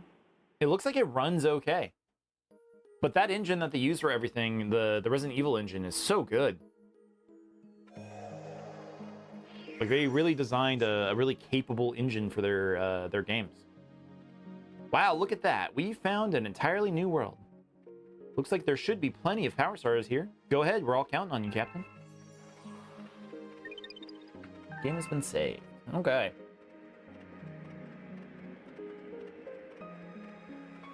I'm gonna keep going for a little bit longer.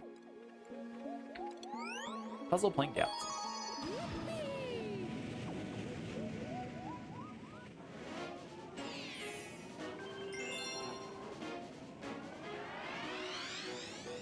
Yeah, RE5 and 6 on the Switch. That does sound cool. How does does the multiplayer work on those versions? Man, I really I didn't even know. Like, I know Capcom loves Nintendo mostly. I know they signed some exclusive deals for Monster Hunter for PlayStation, but man, that's really cool. The RE engine is a beast. Devil May Cry 5 ran at a stable 60 FPS. While looking like a next-gen game. Yeah, it's great. It's really good. The multiplayer does work. Yeah, I'm just interested in how it works. if it's fun to play. Because the only version I know that like people still play multiplayer for RE5 is the PC version. Even though they stripped out all the games for Windows Live stuff, people still play the PC version.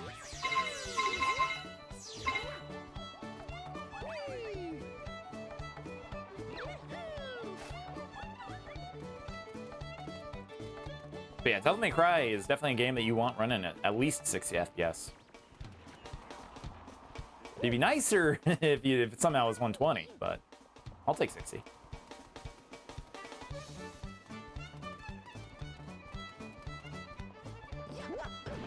Oh, I thought this was gonna pop out. Let's take these.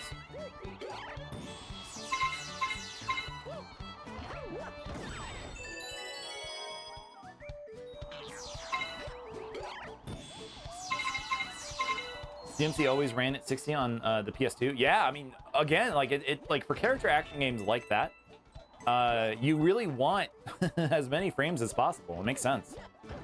It's effectively a fighting game.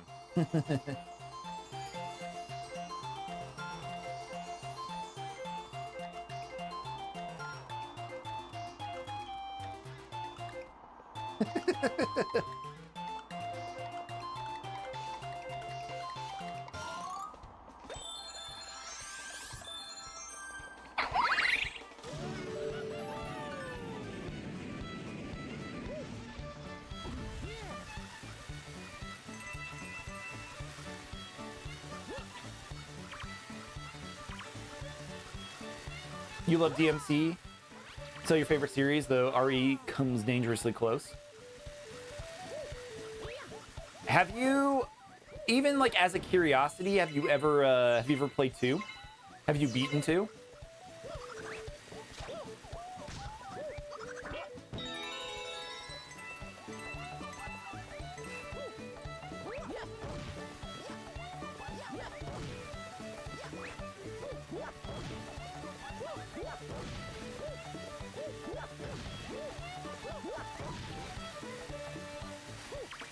Do you need? Sungry, will you need 70? I don't even think we've seen 70 in this area. How? Wow. Yeah, we only have 13. You finished Dante's Disc and that was it? So I had friends who, like I had a friend who showed me Devil May Cry 1 when that was a new game. And I thought it was literally like one of the coolest games ever. And then other friends of mine, they bought Devil May Cry 2. And they were like, I can't play this anymore. You gotta play this for me. Like I've always been like a streamer in some way because I've always like played games for people, which is pretty funny. Yeah.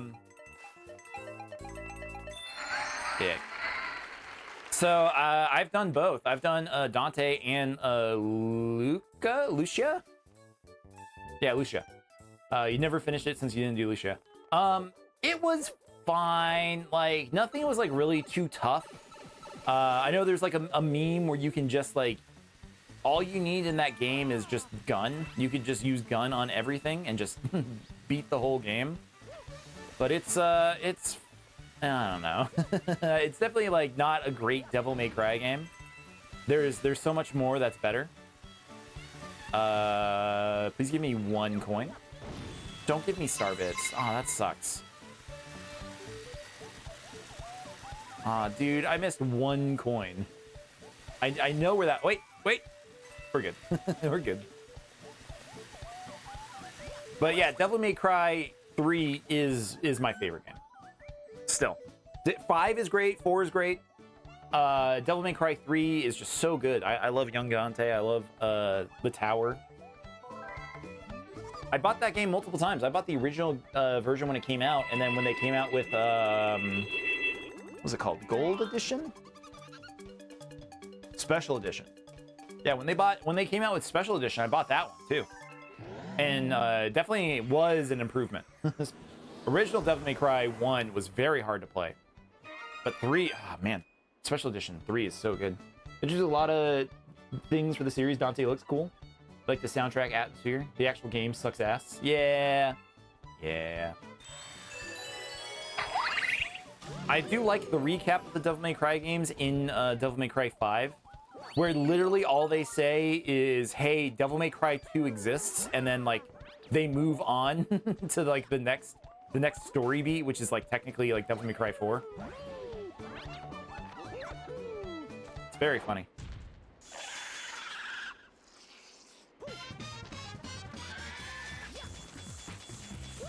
Wait, we I remember this boss. We fought this boss in Galaxy 1. Capcom is based for that? True. True.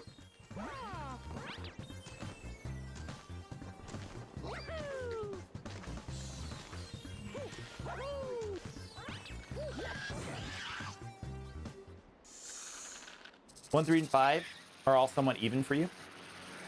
I think 1 suffers a little bit just because it is the first one. Like, they're all very stellar games for what they are, and especially at the time, Devil May Cry 1 was one of the best action games. But I think, like, they've introduced so many new concepts and things into the games that it's definitely the lower one for me, but they're all awesome. Like, a low game to me isn't like, oh, this game sucks. It's just like, you know, there's been new developments in the way that games are made and new systems that just by virtue of the other games existing, they're better. But they're all great. They're all very good.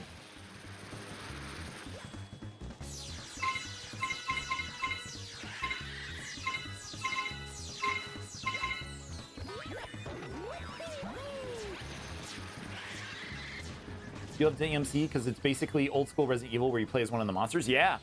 if you want a game like Resident Evil that I don't know, like has really good combat.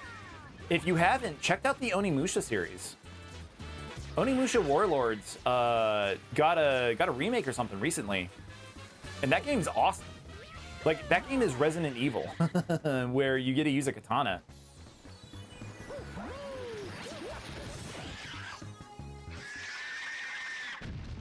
Like that game does a lot of, like literally if you want to play like more like melee focused Resident Evil, it hits really well.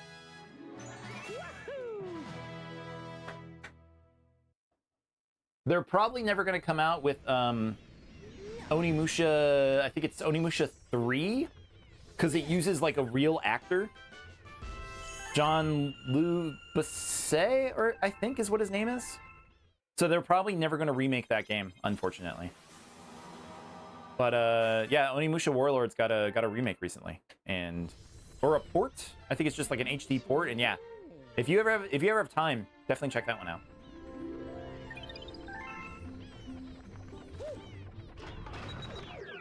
Like it also kind of has a devil trigger. It kind of has a devil trigger going on. This is the Grand World Map. With the power of the Grand Stars, we can travel great distances across space and time. Now we can travel to another world whenever you're ready, Captain.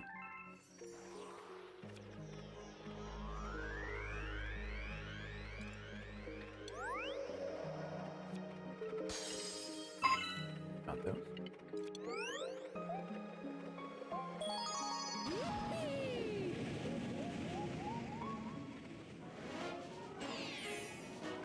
Let's go here.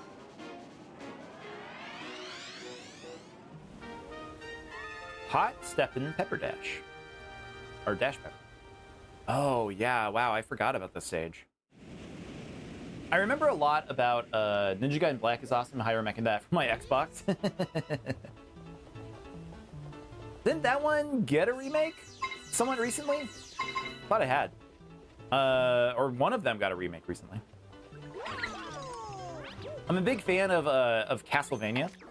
I think I said that earlier. But there is a the 3D Castlevanias are actually like really good. They're not as good as Devil May Cry, but Castlevania, what are they called? Do I even have them anymore? Oh, did I get rid of them? Oh, I think I did. Those suck. That sucks. Ninja Gaiden 4 came out last year. Okay. I do remember that.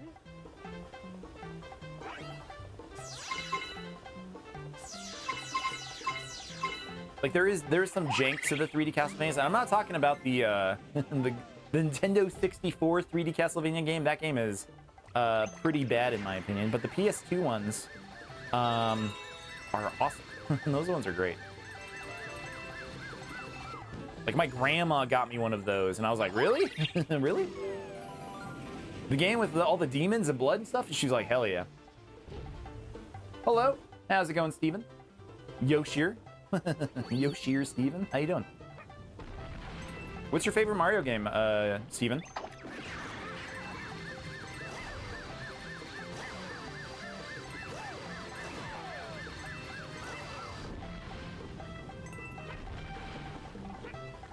My grandma kind of didn't like me. She she made it a little obvious that she didn't. I was a very excitable child. But man, she gave me some of the coolest games. She gave me like Quake for the Nintendo 64, Hybrid Heaven, yeah, Castlevania. She gave me just a lot of really cool stuff. She was really cool. Ah, it's all good. It's all good.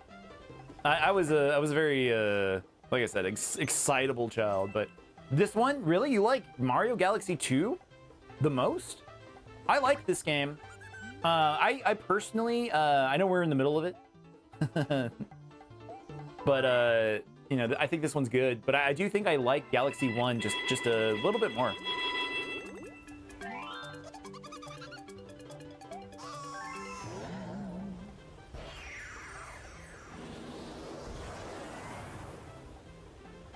A new planet was born. You just played a Mario Party game with your friend and you lost by 1 coin? No! Oh, that sucks. Which one? Was it the newer one? Mario Party All-Stars? Or Superstars or whatever?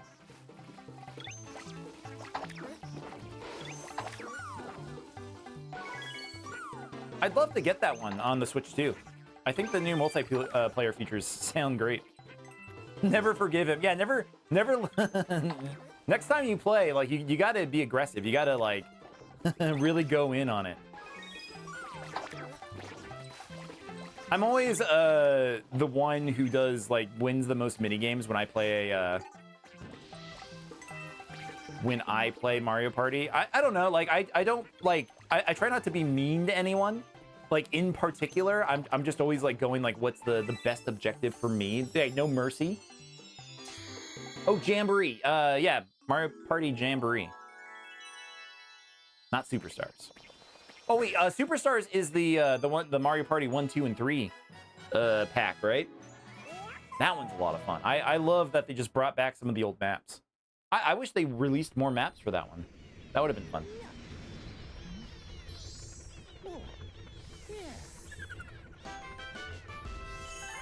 But yeah, Jamboree, I might have to pick that up at some point. I need some friends to get to get that game though as well.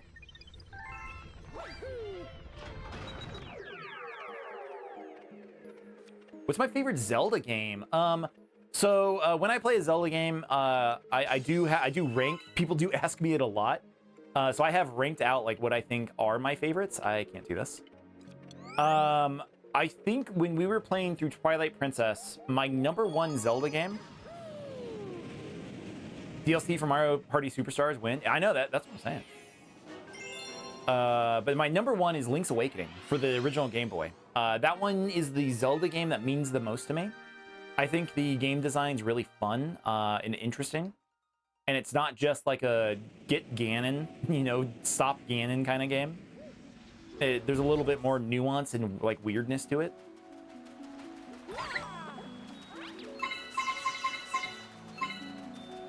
I thought I was going to have one of the, oh shit, I didn't mean to do that. Oh crap. That sucks. But I was gonna say I don't like the Link's Awakening Switch remake. Truthfully, I think they kind of lost what made the first one so special. With like the new art updates, it wasn't that good. You need to check out some old Zelda games. They're all very good. They all do different things, in really like clever and interesting ways. This game and probably Mario Odyssey are your favorites. Yeah, Mario Odyssey is my #1 3D Mario game. My #1 2D Mario game is probably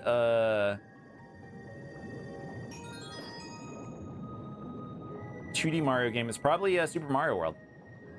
I think I'm always gonna like for same reasons why I think Link's Awakening is you know, the Game Boy one is my favorite. I think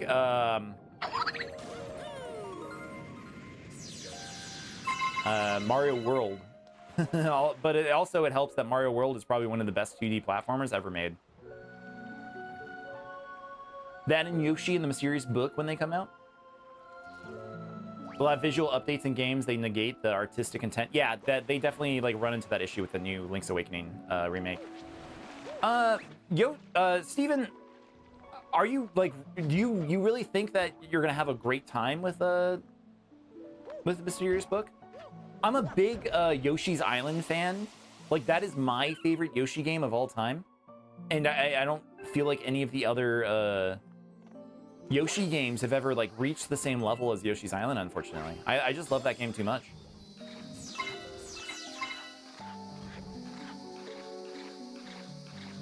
Like, it looked like maybe it was going to be too easy for me, and that's something I'm just worried about.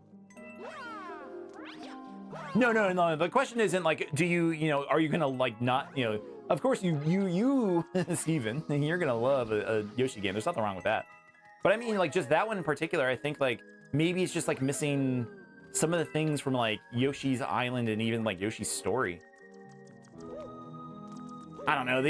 See, my problem with Yoshi games is they get just a little too easy for me. Like I like Yoshi games like Yoshi's Island that just it's a difficult game. It's hard, but still satisfying to play.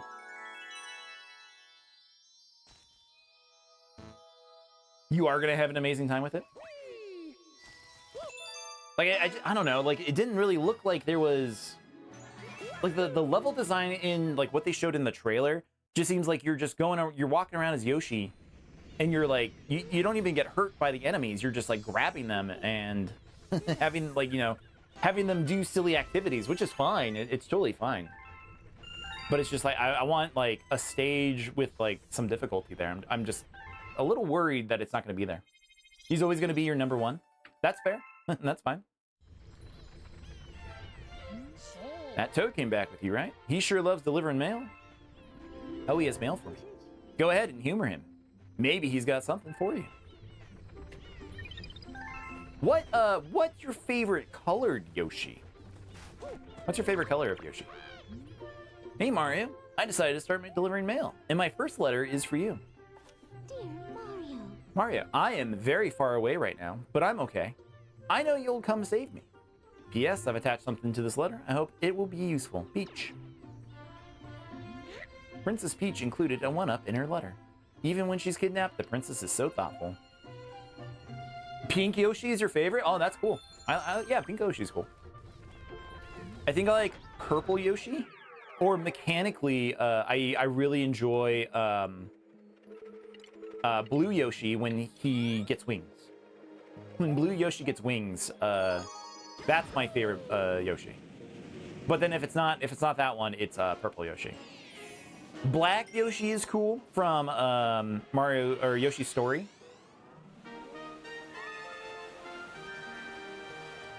But if I had to pick a color, I think it's purple.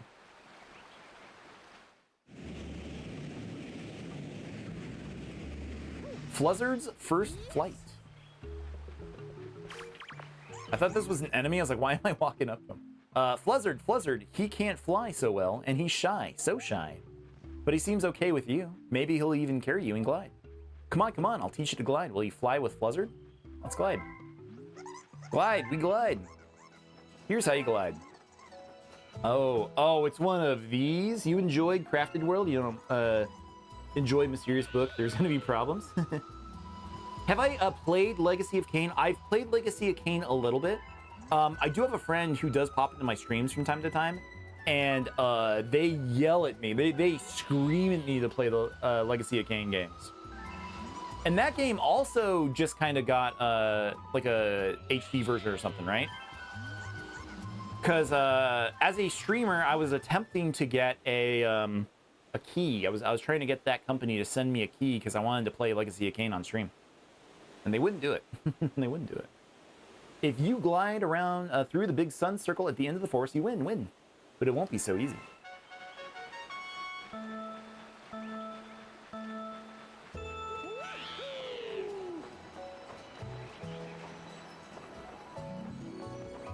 But yeah, my friend, she'll hop into chat. She's even offered to like offload all 5 games, because there's 5 of them, right?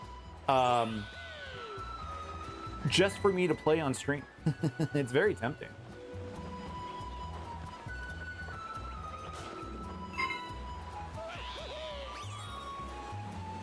There was a while there, because I know that some of those games are on Dreamcast. I did stream on my Dreamcast for a bit. I streamed Sonic Adventure, and that was a lot of fun. It's coming back. You got the Soul Reaver remaster. Well, you don't think it's for you? It's probably the best remaster you've ever played. Really? What's so good about it? It was just a series that, like, when I was a kid, I thought the Legacy of Kain series looked like hilariously like too edgy in a way. Not that there's anything wrong with it. I was like, this game looks cheesy. I don't know if this is for me, but I think it would be something I'd really enjoy these days.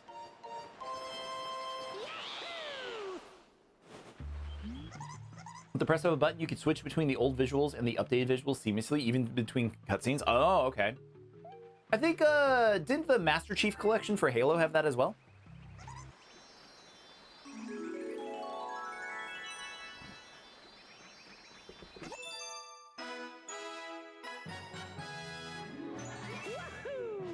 I'm trying to remember if there was anything else big that did it, but...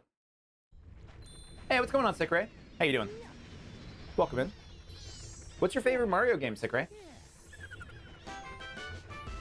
Blizzard's First Flight.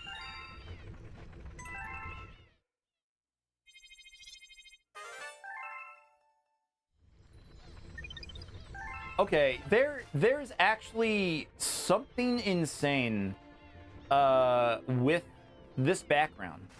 I'm in love with this background. The way that, like, the sun in the middle there, and, like, the planets around it, and, like, the shadows of the planets coming off, like, what a stellar design for this game. This is crazy.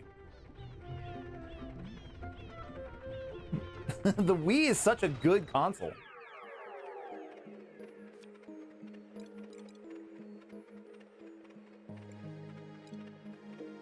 Yeah, it's a very beautiful game. Your favorite is Super Mario Kart? Oh, wow. 14? And I need 16? What do you mean I don't have 16? Oh, shit. I guess we completely ignored this stage. And we never got the first one for this one. Let's go back here.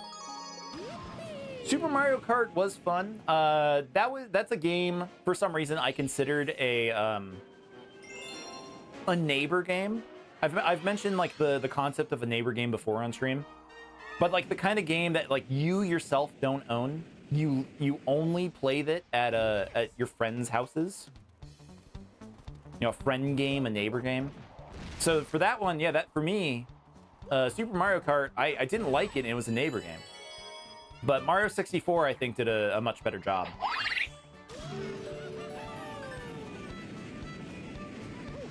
I like Super Mario 64 a lot. Or Mario Kart 64. That game's really good. Did we... Okay, so we did this. Other neighbor games, other games I consider that are neighbor games are stuff like Crash Bash or Crash Team Racing. That one was always like a... You know, this isn't me. This is... I will only ever play this video game when I go over to my friend's house.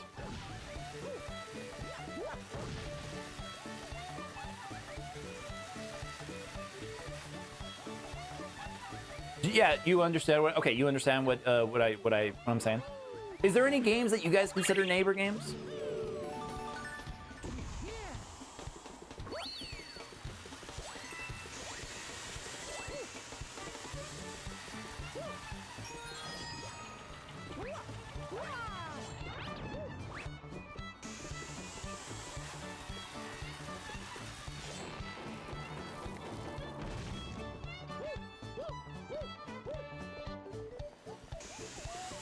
Oh.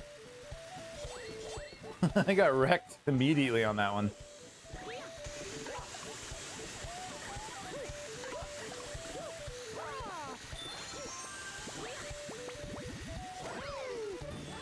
The original Sonic R, the Sonic racing game, for me that was also a neighbor game.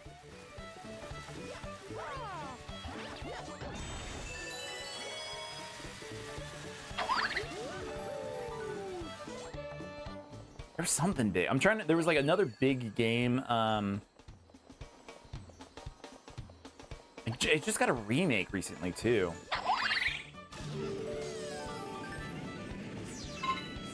Smash Brothers are most fighting games, you think? That's true. Yeah, actually, I didn't own Smash 64.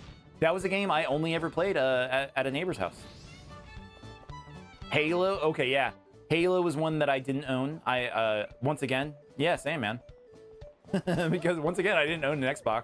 I didn't own an original Xbox, so yeah, the only times I ever played it was at friends' houses. And yeah, fighting games too.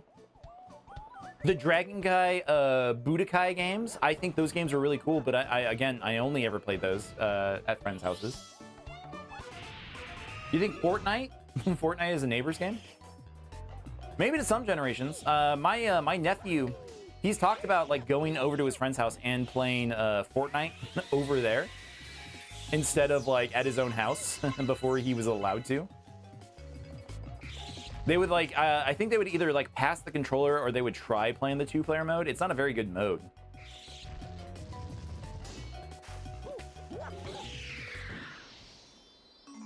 I guess for him, also Grand Theft Auto 5, that was a game that he wasn't allowed to own, that he would tell me, like, oh, uncle, I went over to Matthew's house and we just played Grand Theft Auto 5, which is them passing the controller. Like, someone plays until he dies. They, you know, they race cars and they hit people and they fight cops until someone dies and then they pass it. GoldenEye, yeah, GoldenEye. But GoldenEye was like mostly because my mom didn't like me having shooters in the house. I got a Nerf gun once and she kind of had a conniption. She didn't like the idea of even like toy guns. Which I get it. Guns are divisive, but you have a letter for me. Invitation. Hey, remember me? I got a new game over in Fluffy Bluff Galaxy. Come on by and we'll do the whole introduction thing. I want to see what kind of game skills you got, the chimp. Fluffy Buff. Come see me next time there's a mail delivery. Fasten the controller when you die is such a nostalgic move. Even now, when me and my wife play games, we'll do that on single player games. We did that for the Spyro Reignited trilogy. Used to play Resident Evil 4 that with your brother that way. But yeah, the Spyro trilogy, we played it that way. That was a fun one. Spyro 2 and Spyro 3, those were games I knew that they were good when I was a kid, but I didn't own them. My PlayStation 1 was mostly reserved for like JRPGs or Castlevania, Symphony of the Night. So when I actually had a chance to play Spyro with her, we loved it. We had a great time. Spyro 2 and Spyro 3, I would have really liked as a kid.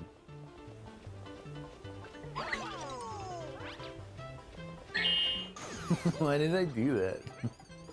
Why did I shoot that? Why am I... Yoshi's such a little little jerk. He's just eating everybody. Stop licking the wood, guys. They're friends, not food.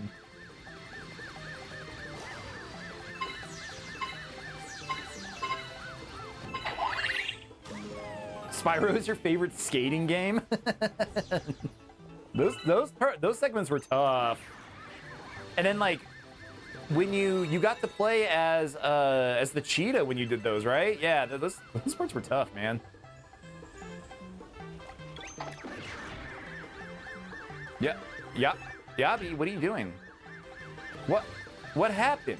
What happened, Yabi?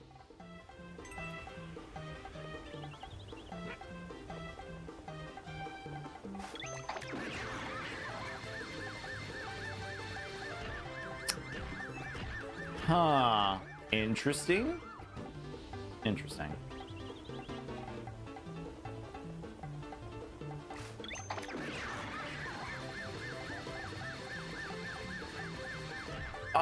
No. Huh. This is gonna be a segment, huh?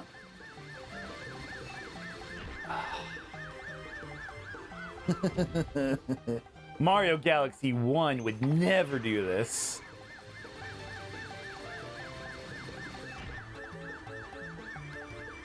Oh, Ratchet and Clank games are great. That was those were Naughty Dog, right? Before they just became the Last of Us company. There we go.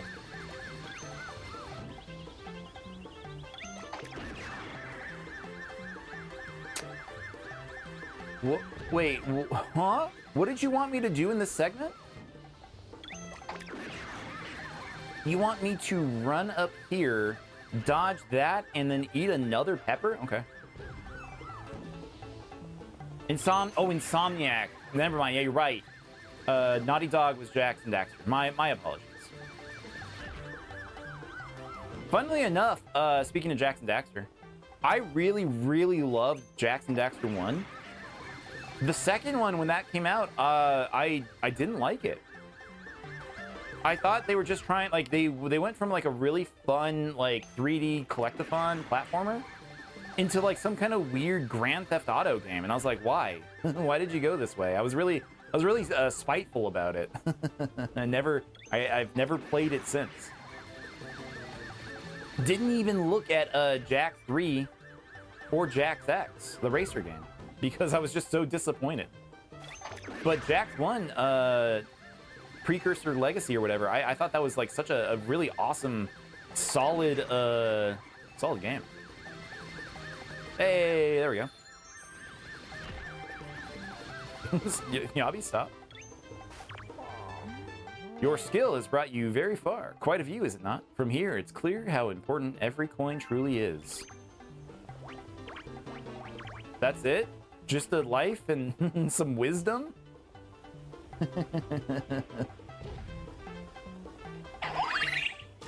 But I know I'm in the minority for my my Jax and Daxter take.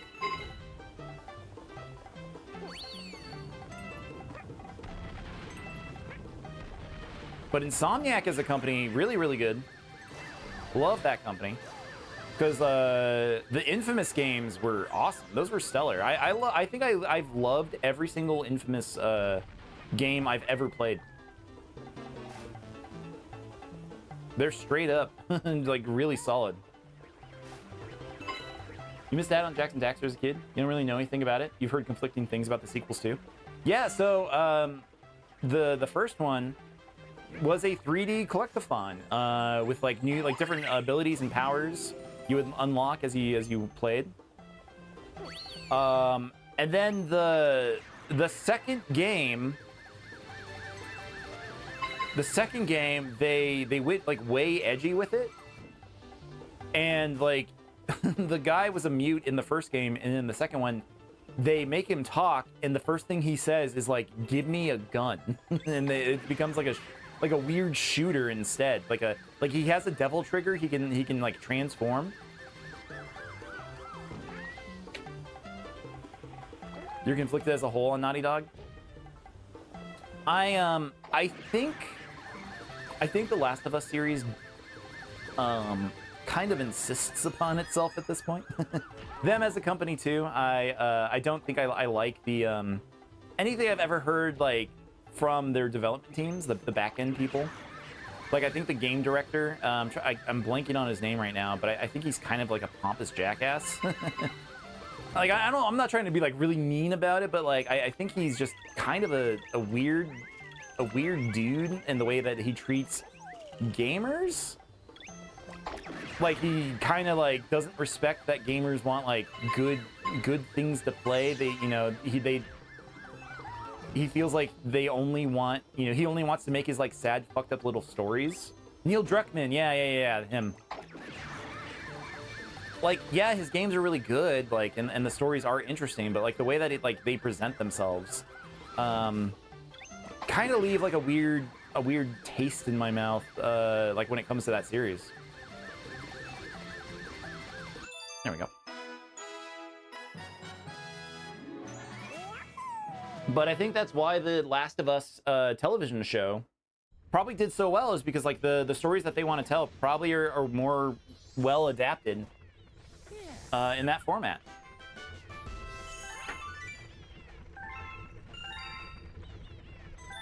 Even though like I will admit, like the gameplay, like they have really good gameplay systems. Well, now you found quite a few of those power stars, huh? Well, keep track of how many you got. That's it, the sign next to the helm right there. It'll also show you the whereabouts of other power stars if you're interested.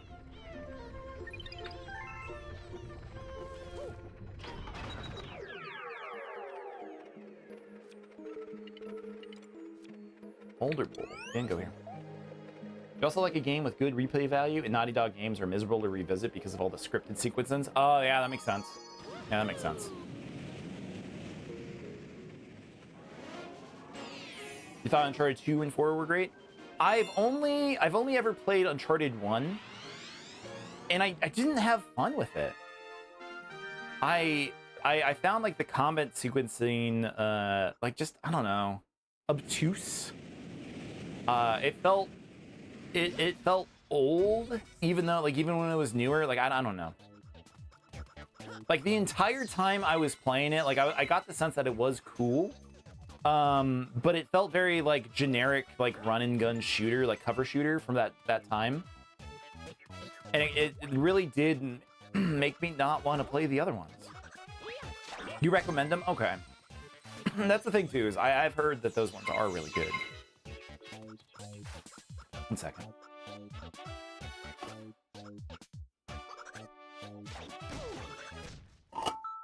Turns out, Mario Galaxy doesn't have a pause button.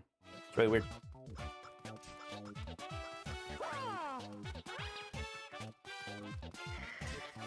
I think I also kind of had a chip on my shoulder when I played Uncharted 1 because I actually liked the original Tomb Raider games. Tomb Raider 1 is funny, weird. Tomb Raider 2 and Tomb Raider 3, like those are both like awesome video games. Those ones are cool. Tough these days, like real tough to get through, but man, those ones were cool. And I don't know, it's just like I wanted that. Like I wanted the cool, like kind of exploratory, like puzzly things that like those games were going for. And I was just kind of sad that Uncharted wasn't that. I get it, they were going for something else. That's okay.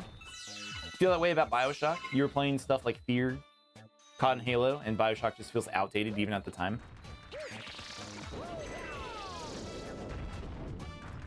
BioShock is a game I've never beaten. And I think it's just because, yeah, like the sequences are cool, like the horror is interesting. Imagine if I just snuck through those, that would have sucked. But I do just kind of think that, yeah, the design is just, it's kind of, I don't know, ham-fisted maybe? I think it's a me problem. I think it's a me problem. Anyone would tell you it's a me problem. You like everything but the gameplay? I also think, like, I remember when that game was new, and the internet was just so happy to spoil, like, everything about the story. Like, I knew about, like, you know, kind of like the twists in that game, like, way before I ever played it, because just everyone posted about it. What's my grinder? I think I have like a food processor, if that's what you mean.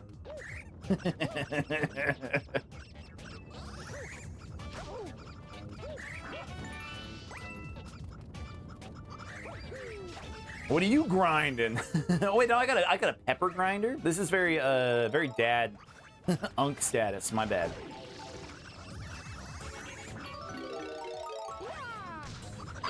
Oh, hello, please.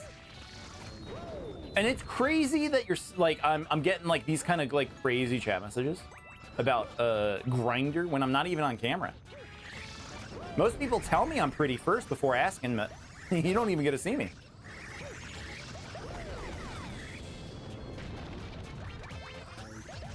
When I am on camera, I get complimented on my hair like way too often. It's very funny. My favorite butt plug brand? I don't know if I have one, but Bad Dragon seems kind of cool. They have a good benefits package. I actually know people who work for Bad Dragon locally in my city. It's kind of crazy. Not denying that I'm I'm on Grindr. You respect it.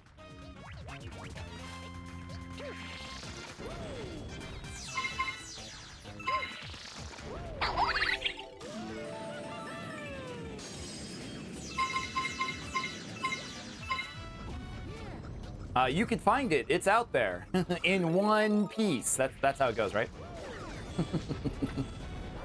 What happened? Why did Mario just hard left?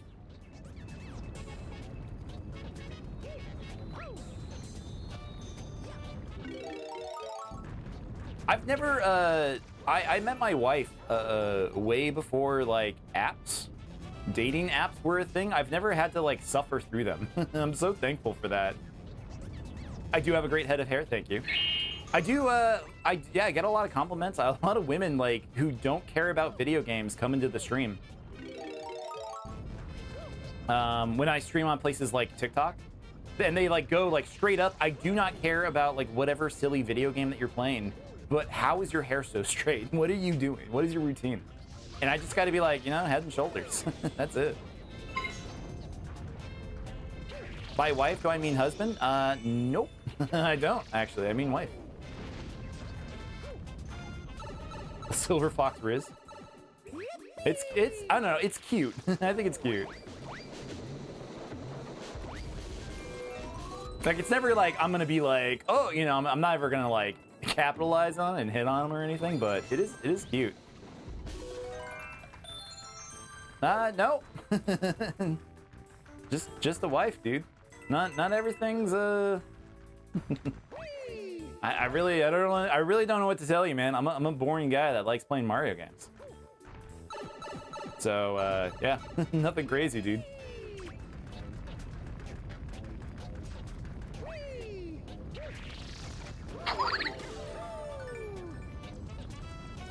I might want to take the health on this one. I'm getting kind of smoked. It's okay to have a trans wife? True. True. It is.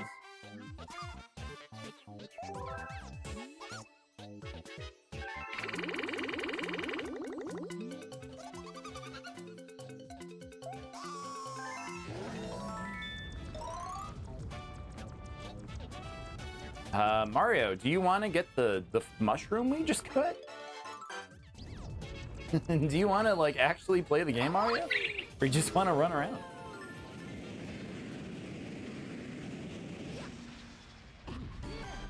Oh, another boss. I mean, I assume that's why we had to get the one up. He's so chunky. He's got good cheeks. I love this guy. This guy rocks.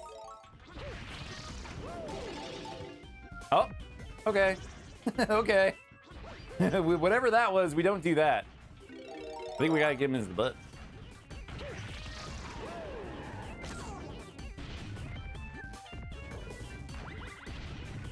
Like, this dude's like a mega evolved Pokemon or something.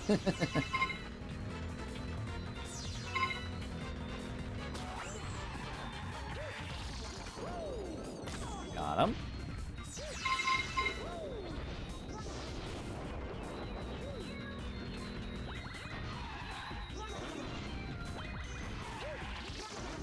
Why does he get a drift? I want to drift too.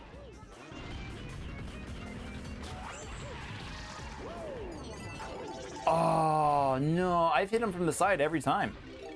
I thought I had enough clearance on that one.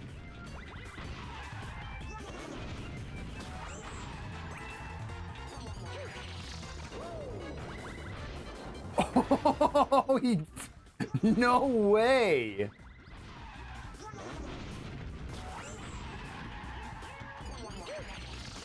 He got hopped.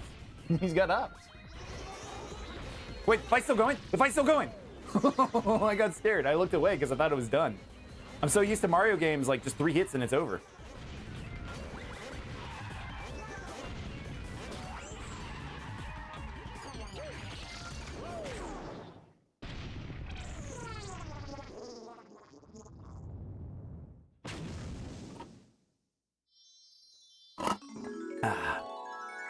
Conversations like that are funny. I don't mind them. They're very dumb and trolly. I get it. But I've seen a lot of people like actually like recommend not streaming on YouTube because of that. It's not as bad over on places like even TikTok. Is I don't see that kind of stuff. It's again, it's fine. It's dumb. it's funny, but just strange. I wonder like what it is about YouTube Shorts that bring out those kind of conversations.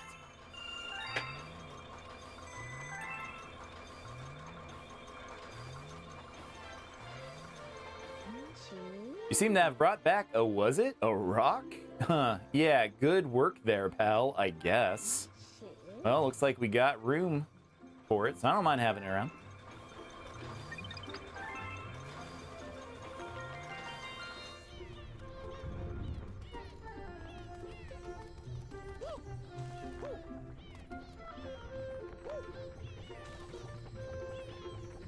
You don't remember? That's your kid cousin buddy. I guess I don't. What are you talking? What? The random scrolling provides a crazy gamble on who's going to join. But like, I feel like it's that way on when I stream on TikTok as well. Because I usually do the multi-streaming thing. I'm usually on multiple platforms at once. I'm just trying out something new for this setup just to see how it is. And yeah, I don't know. I think like I get filtered more to specific groups on TikTok. Because of the content that I'm streaming is usually retro stuff. It's usually like older games. So I do get a lot of older viewers over there, which is interesting. And I think YouTube, the gates are just open. They just let everybody like hang out with everybody.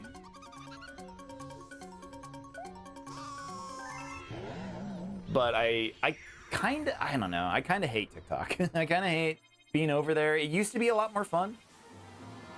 But they got purchased by a new company back in January, and I think it kind of like ruined like what made that platform funny. TikTokers are more sane. Like that's the most surprising thing to me, honestly.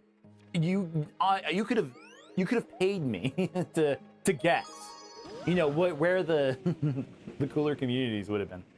But I still really enjoy. I think honestly, like no joke, I think YouTube is my favorite site to stream on. When I'm streaming over on Twitch, it's cool, but there's no growth over on Twitch anymore. Like, there's no way for people to like discover the streamers over there. It's all just if you're not already a big streamer, like you have to be, you know, you have to be filming content, you have to be making shorts, you have to like make like additional videos. But sites like TikTok and YouTube have been a lot of fun because like you just need to stream. They actually show their users like new streamers all the time. The internet is best when it's a little weird. That's true. That's true. I remember going to places like Newgrounds as a kid.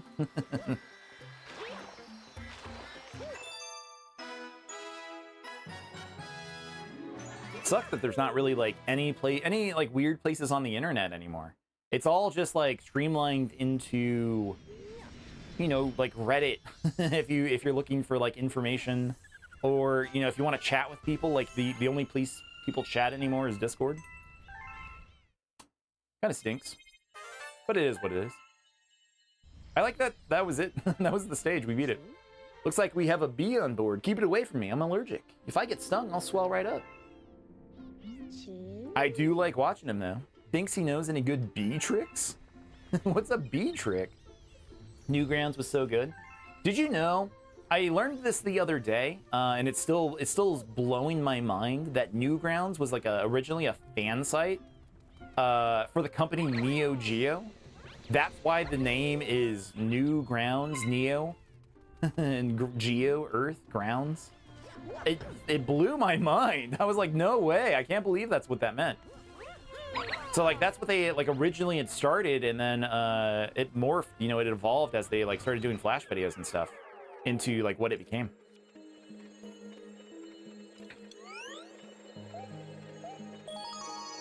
But it seriously like unlocked like knowledge I just like would have never been able to put together.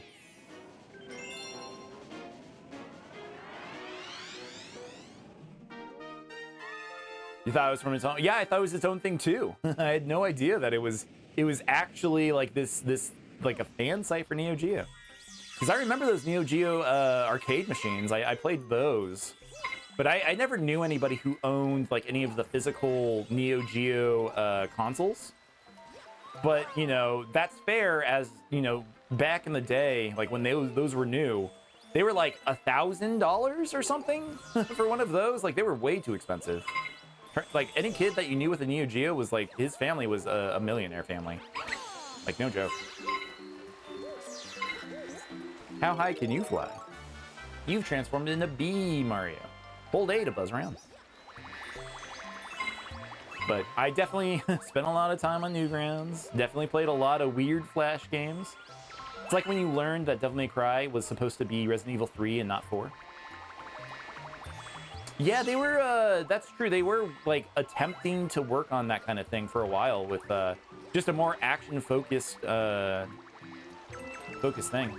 But I guess it makes sense maybe because I feel that Resident Evil 3 is somewhat rushed, even though like it is a full competent game. Just some of like the way they reuse like the RPD and some of the other stuff in that game. It's a little bit of reused assets, but it's still its own thing. Weird how Resident Evil 3 has been rushed multiple times, including when it was remade. It's a little bit too bad that they just like wouldn't dedicate the full amount of time that game needed. Let it cook.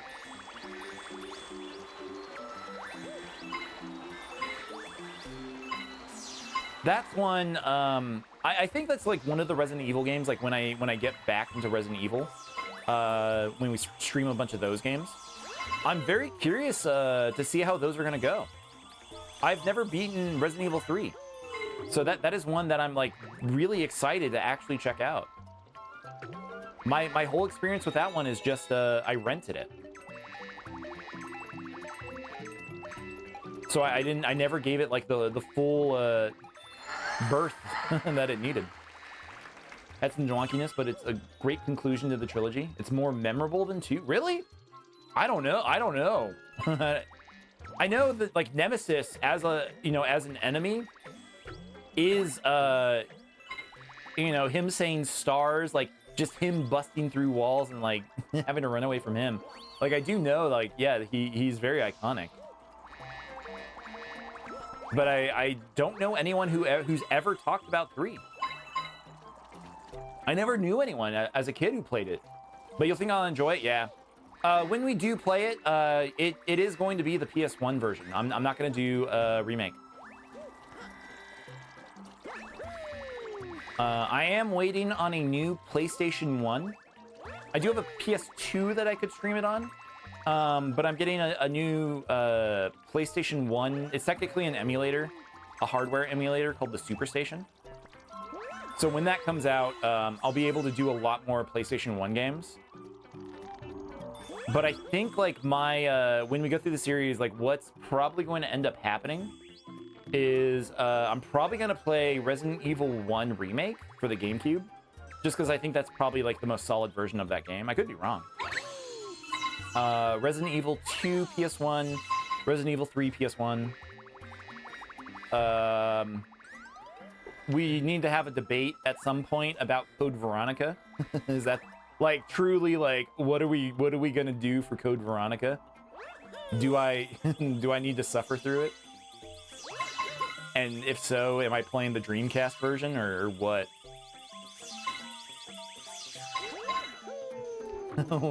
We'll get there when we get there.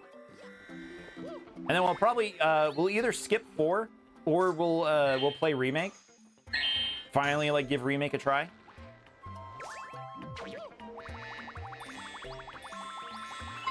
Because I am still curious about what they did with it, but I just enjoyed Resident Evil 4 on the Wii so much. Okay, but what if instead of playing Resident Evils 1, 2, and 3, what if we just played, what was it, Dark Side Chronicles? Can we just play that instead? The shoot 'em up game? Somehow stream, what is it called? Survivor? Is that the light gun game? try out Resident Evil Survivor.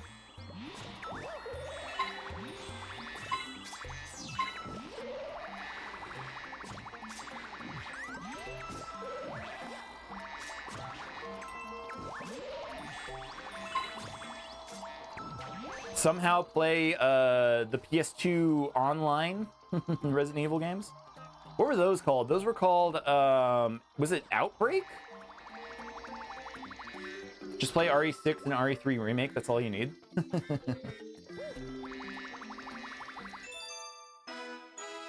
But I remember playing some of the online Resident Evil for a little bit, like when those servers were actually online. My buddy let me borrow his copy, and I had a PS2 modem. So I actually connected and tried to play with people. Had no idea what I was doing. I probably pissed the other people off.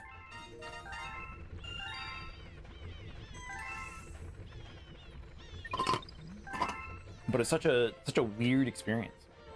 I loved my PS2. My PS2 was my favorite console. Like, I think it's still hard to beat in my mind. Like, it's still one of the best ones of all time.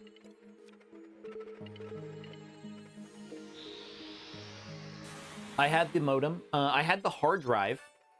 Starship Mario can now advance. I played a lot of Final Fantasy XI, the Final Fantasy MMO on my PS2. You had no idea that the PS2 even had online features until a few years ago? Really? Oh man, I made sure to get like I wanted the one with the modem. One of the games I got with my PS2 when my parents bought it for me was Madden 04, I believe. I've never bought or played another football game since. But yeah, like it had online on the PS2 and I was like, "Oh shit.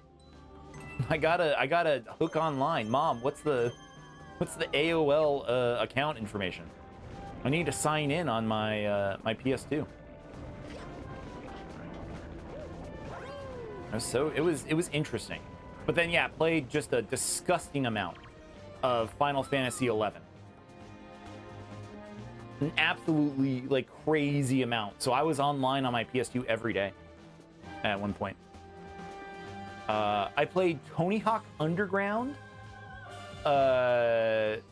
which was the 5th Tony Hawk game, I believe. Tony Hawk Underground, the online was awesome. Like you'd log in and you would just be able to like skate with other people in like a big city. And it had chat. I was chatting to people on the PS2 in Tony Hawk Underground. Like one of the stories I have for that is I actually I was chatting with people from Brazil, and one of them was a comic book artist for the company Dark Horse. At least that's what they said. I don't know if it was true. They never told me what, or like they told me the comic, but I couldn't find it and I couldn't tell you what it was. But yeah, it was crazy. I don't know, it was crazy. It was so cool. Like I loved when like technology like this and the internet were new. It just was so much more interesting. I miss when the internet was a thing you had to log into, you know? As I stream on the, you know, in a way that everyone on their phone can just watch right now. That's okay. But yeah, it was cool. It was a lot of fun.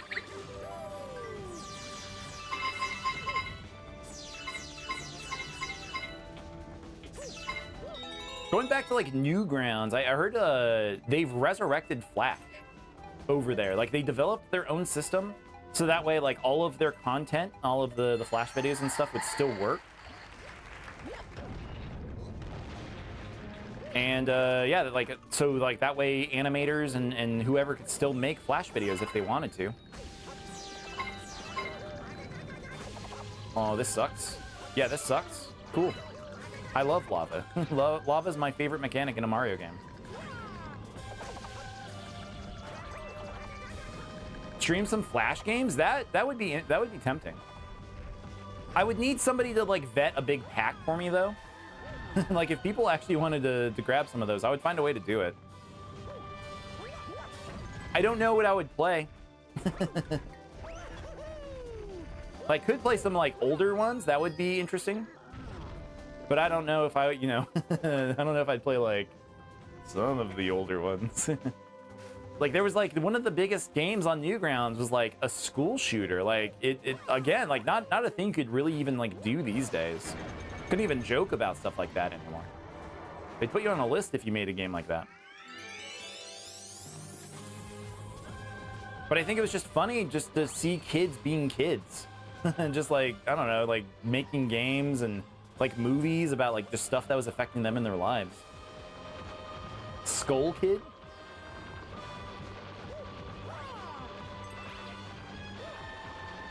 Oh, these enemies are like kind of tripping me up. What a cool like design. Like they're like chomping through like the world and leaving like the galaxy open. That's crazy.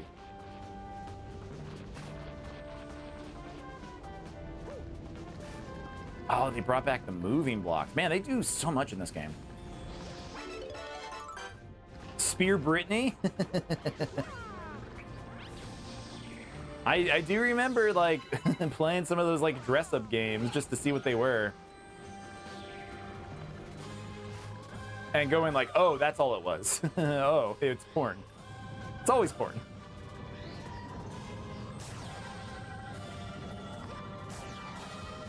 But yeah, there was a while there where we didn't have the internet, and I would actually go to my public library and sign up to use the internet there. Play, and I would play things on Newgrounds at the library, and like in hindsight, that's fucking crazy. Like imagining them going through like the internet history of like the people using the internet, and just be like, what was this guy? What is this game? What is this game? Meat and Fuck Kingdom. What is that?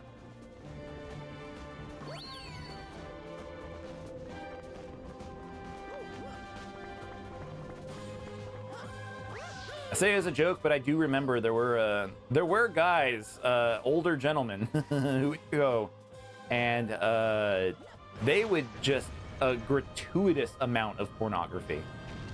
It was kind of insane because there would be all of us like middle schoolers, because most of the other kids that were going to that went nowhere. A lot of the kids were going. They would run. They would sprint after school to the public library so they could play RuneScape.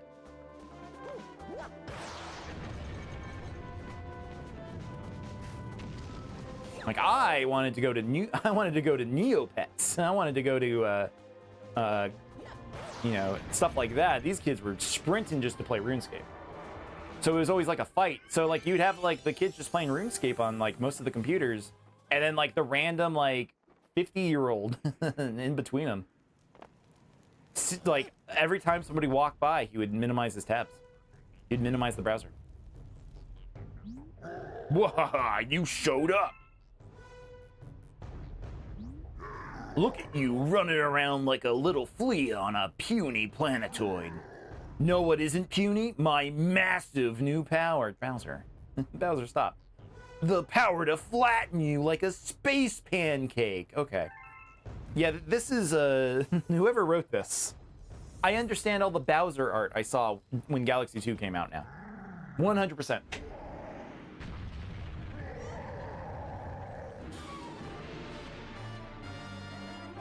All the weird Bowser fetish art, it came from this game. I understand now.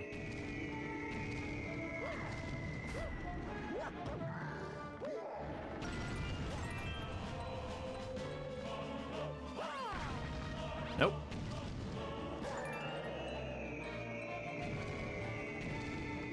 Do I want him punching these?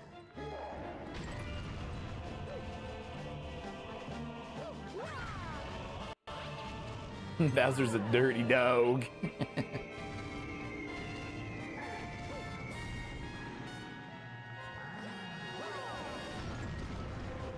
Oh, I do not want him. Okay. I don't want him punching these. Cool. What a cool concept.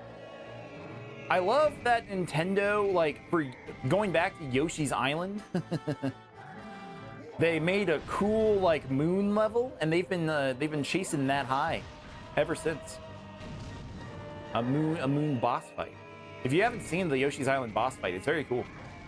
They launch you onto the moon, and then you have to run around it, destroying platforms from the other side.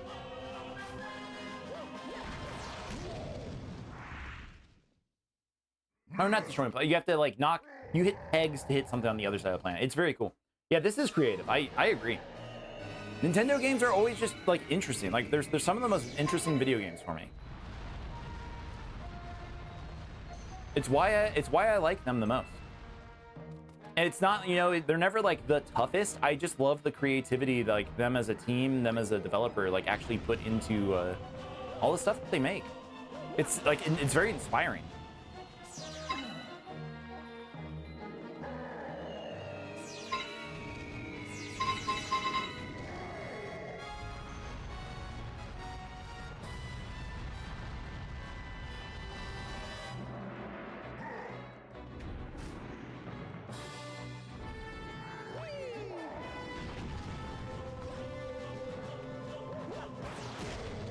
Nice.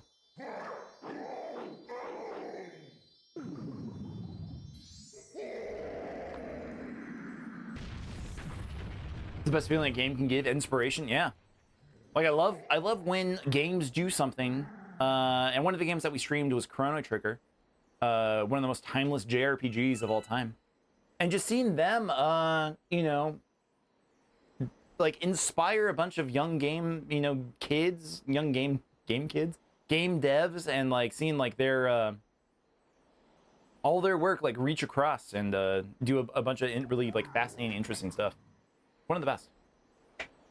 So it's cool to see like games like this, and there were definitely a lot of competitors trying to do the like floating camera, you know, trying to do like the gravity stuff that Mario Galaxy was doing, and some of them never got quite this level, but it was definitely inspirational. Now I remember why you're my arch nemesis. You're so annoyingly hard to squish. Good thing I win anyway. While we've been playing, my master plan has moved on to the next phase. Tough luck, Mario.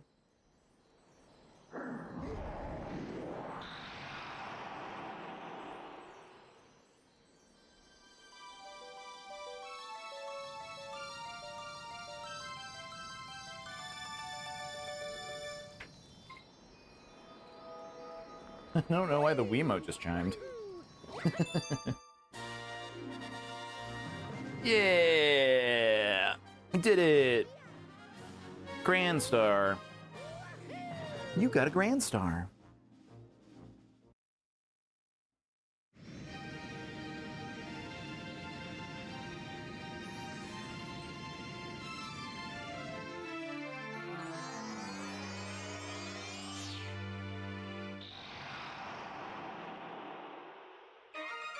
A portal to the next world has opened up. That's why you love Dark Souls 2 for all its issues. It's the most evocative Souls game to be. Sure. I wish they would have committed to some of the things that they were talking about, like during pre-release for that game. It was going to be even more fucked up. Like the lantern system was going to be a lot more a lot more vile to deal with. But still, yeah, a very interesting one. Like there's no other Souls game like it. That's for sure. You fought a giant monster, and then he turned tail and ran off, right? Well then, let's get on after him. With the power of this Grand Star, we can keep going through time and space, no problem. So it sounds like your special one is still with that monster, huh? Well, let's not just sit around and getting older. Let's get going, Captain.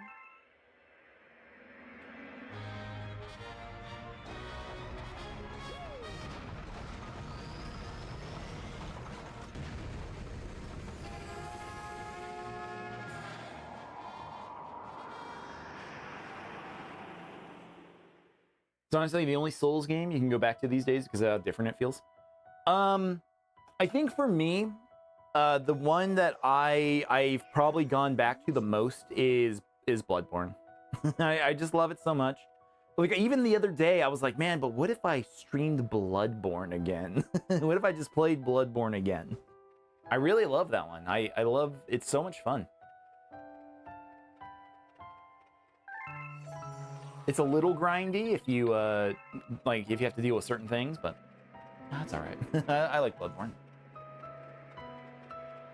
Oh, but all right. Hey, how's it going, Varu? Varuna? Bloodborne is one of your all-time favorite games. I really love Bloodborne. Like, there's nothing bad about. I mean, there's some bad things about it, but like the DLC is great. Like even like those weird chalice dungeons. Like I did a lot of chalice dungeons to try to like get some of there's like a platinum behind the chalice dungeons, and it still couldn't do it. There's so much, but there's so much to explore. It was cool.